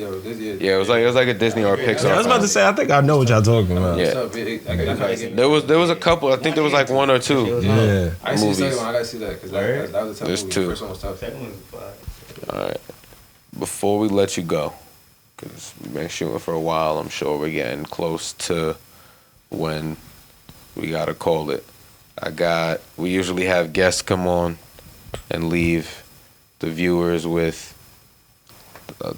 final words, something for the people to think about. Let them know if you got anything coming. We talked about the brand a little bit, and we've just kind of been. I'm scheduling it for next year right now. I'm gonna drop the lookbook either between like the first week of December. I had it slated for November, but like a lot of legal stuff going on with the name. So I wanted to clear that up before I started promoting it. But I'll definitely put out a digital lookbook at some point throughout December. If not, you'll get the first release of the Christmas tee I'm working on right now. That's for sure. All right, cool. So all right, so we got that. That's one. Tees and hoodies, my full tees, and also I didn't want to say this, but hats as well. You're gonna get some all right, elite. So, yeah, the Rock Lauren quality, like. You know. So y'all know that's Is that coming. World's Not Fair right there? Yeah. Okay. I like the. Yeah, I was about to say. I'm here for it. I forget Y'all what late. That shit hard. Is Y'all that like late. a Y'all don't golf even cap? have. Is Y'all that don't even considered have a no golf merch. cap? I have merch already. Yeah, because I'm like I I got forget what merch the style of what you got. I know it's like I don't want to call it. Yeah, I don't want to call it mesh, but like it's I have definitely merch. mentioned- I have merch already. I got the special Simpsons drop. So you feel me? I got shit. that's separate stuff. That's the partner. I partner with that brand. I'm actually owner of that brand as well with my friend Brendan. And we co-own that. He's also a producer. His name is Cap. If you're looking for any producers, like it's probably one of the best I know, bro. Like for real. He's the co-owner of Theos with me, and we have the releases like slated for next year as well. I want to drop those at the same time I drop those. I need a hoodie still. I still need that hoodie. We talked about it. I still need that hoodie. We get it done. Give me something. Fuck out. Right now, I put it this way. I do personal requests. Like, I'm gonna some Dapper Dan like shit. If you want a time from Theos, that you can hit either me or Cap. We'll both like help you with that. World's Not Fair. You can hit me. If you want a collaboration between the two, I'll hit him up, see what he want to do. You know, like. But I'm definitely doing like closet type of like you want a wardrobe. This is how much it would cost. I send you the bill.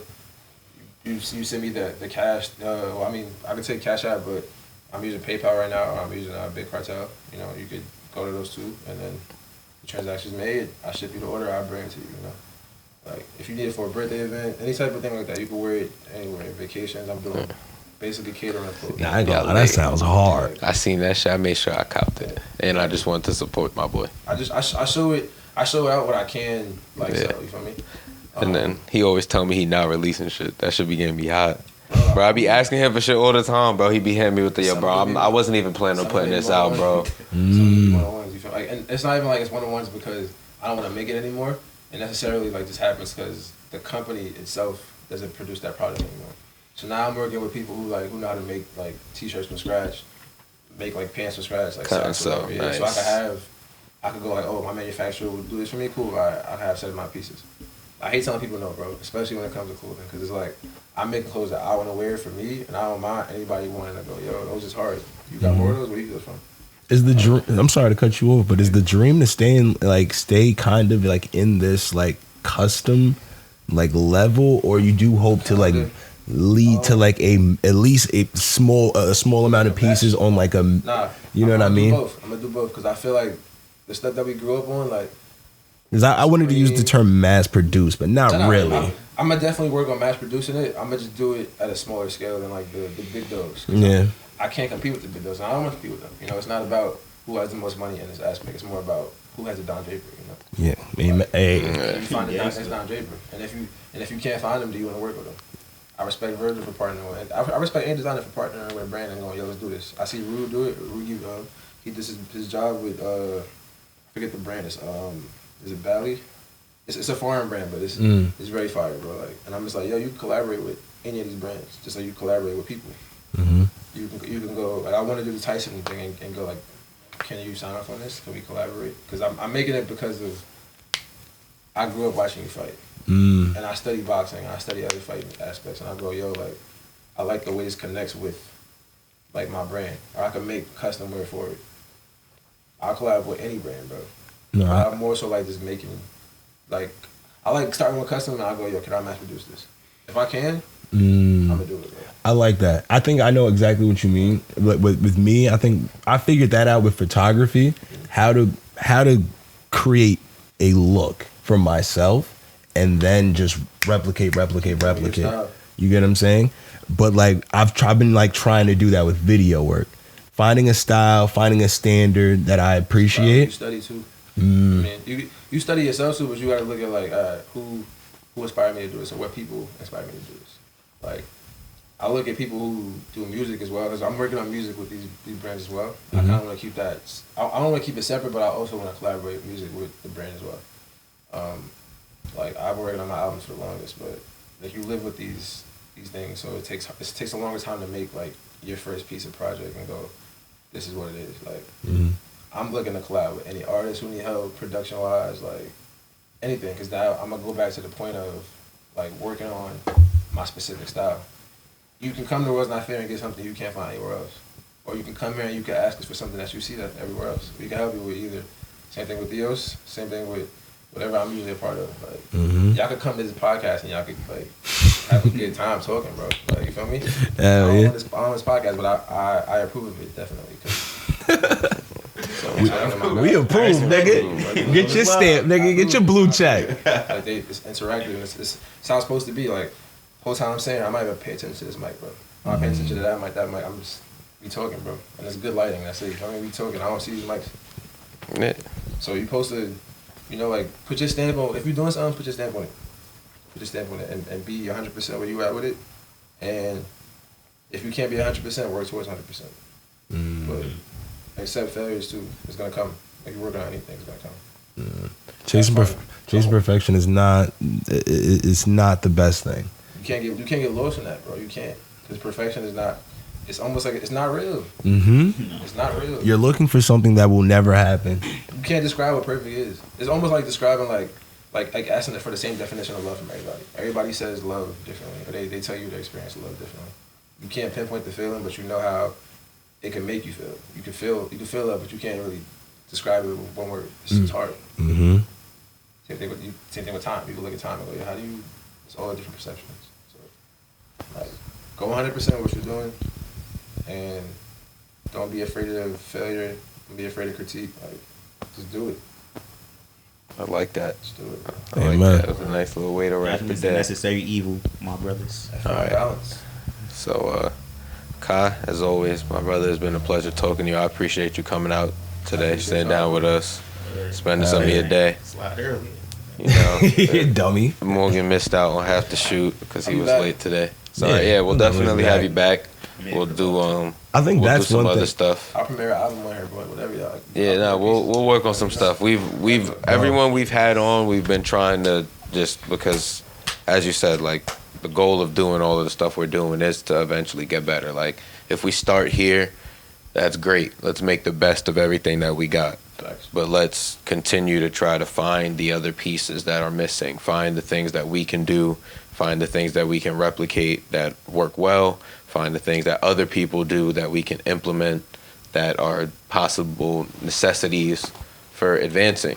And it's like not letting the things consume you per se, but, you know, finding a way to just build on those things. So we'll definitely have you back. We got a couple other things we want to iron out as well, but we appreciate you again for coming out. We appreciate you guys for tuning in. All right. Links will be below again. Great episode, Get over to the Patreon. All right. World's Not Fair. Check Theos. out World's Not Fair and Theos. Show some love and support. But get over to the Patreon once again. $4 a month. All right. There'll be another episode weekly that you will not get on YouTube, Spotify, Apple, anywhere else on the Patreon, as per usual. And we'll have clips, all those other type of things that'll start rolling out. And eventually when we work on merch and all those other things, you guys will be able to, have your input if you're in the Patreon, start our own little kind of community for the pod. So again, links will be below. $4 a month. Don't be cheap. Y'all niggas can afford it. Y'all want to support us, that's the best way I can. Don't tell us. You want to support us, I'm here grubbing for money. All right, we ain't got it yet, so I need it. Let me get it down, nigga. All right, y'all. Shouts out to you niggas. Peace.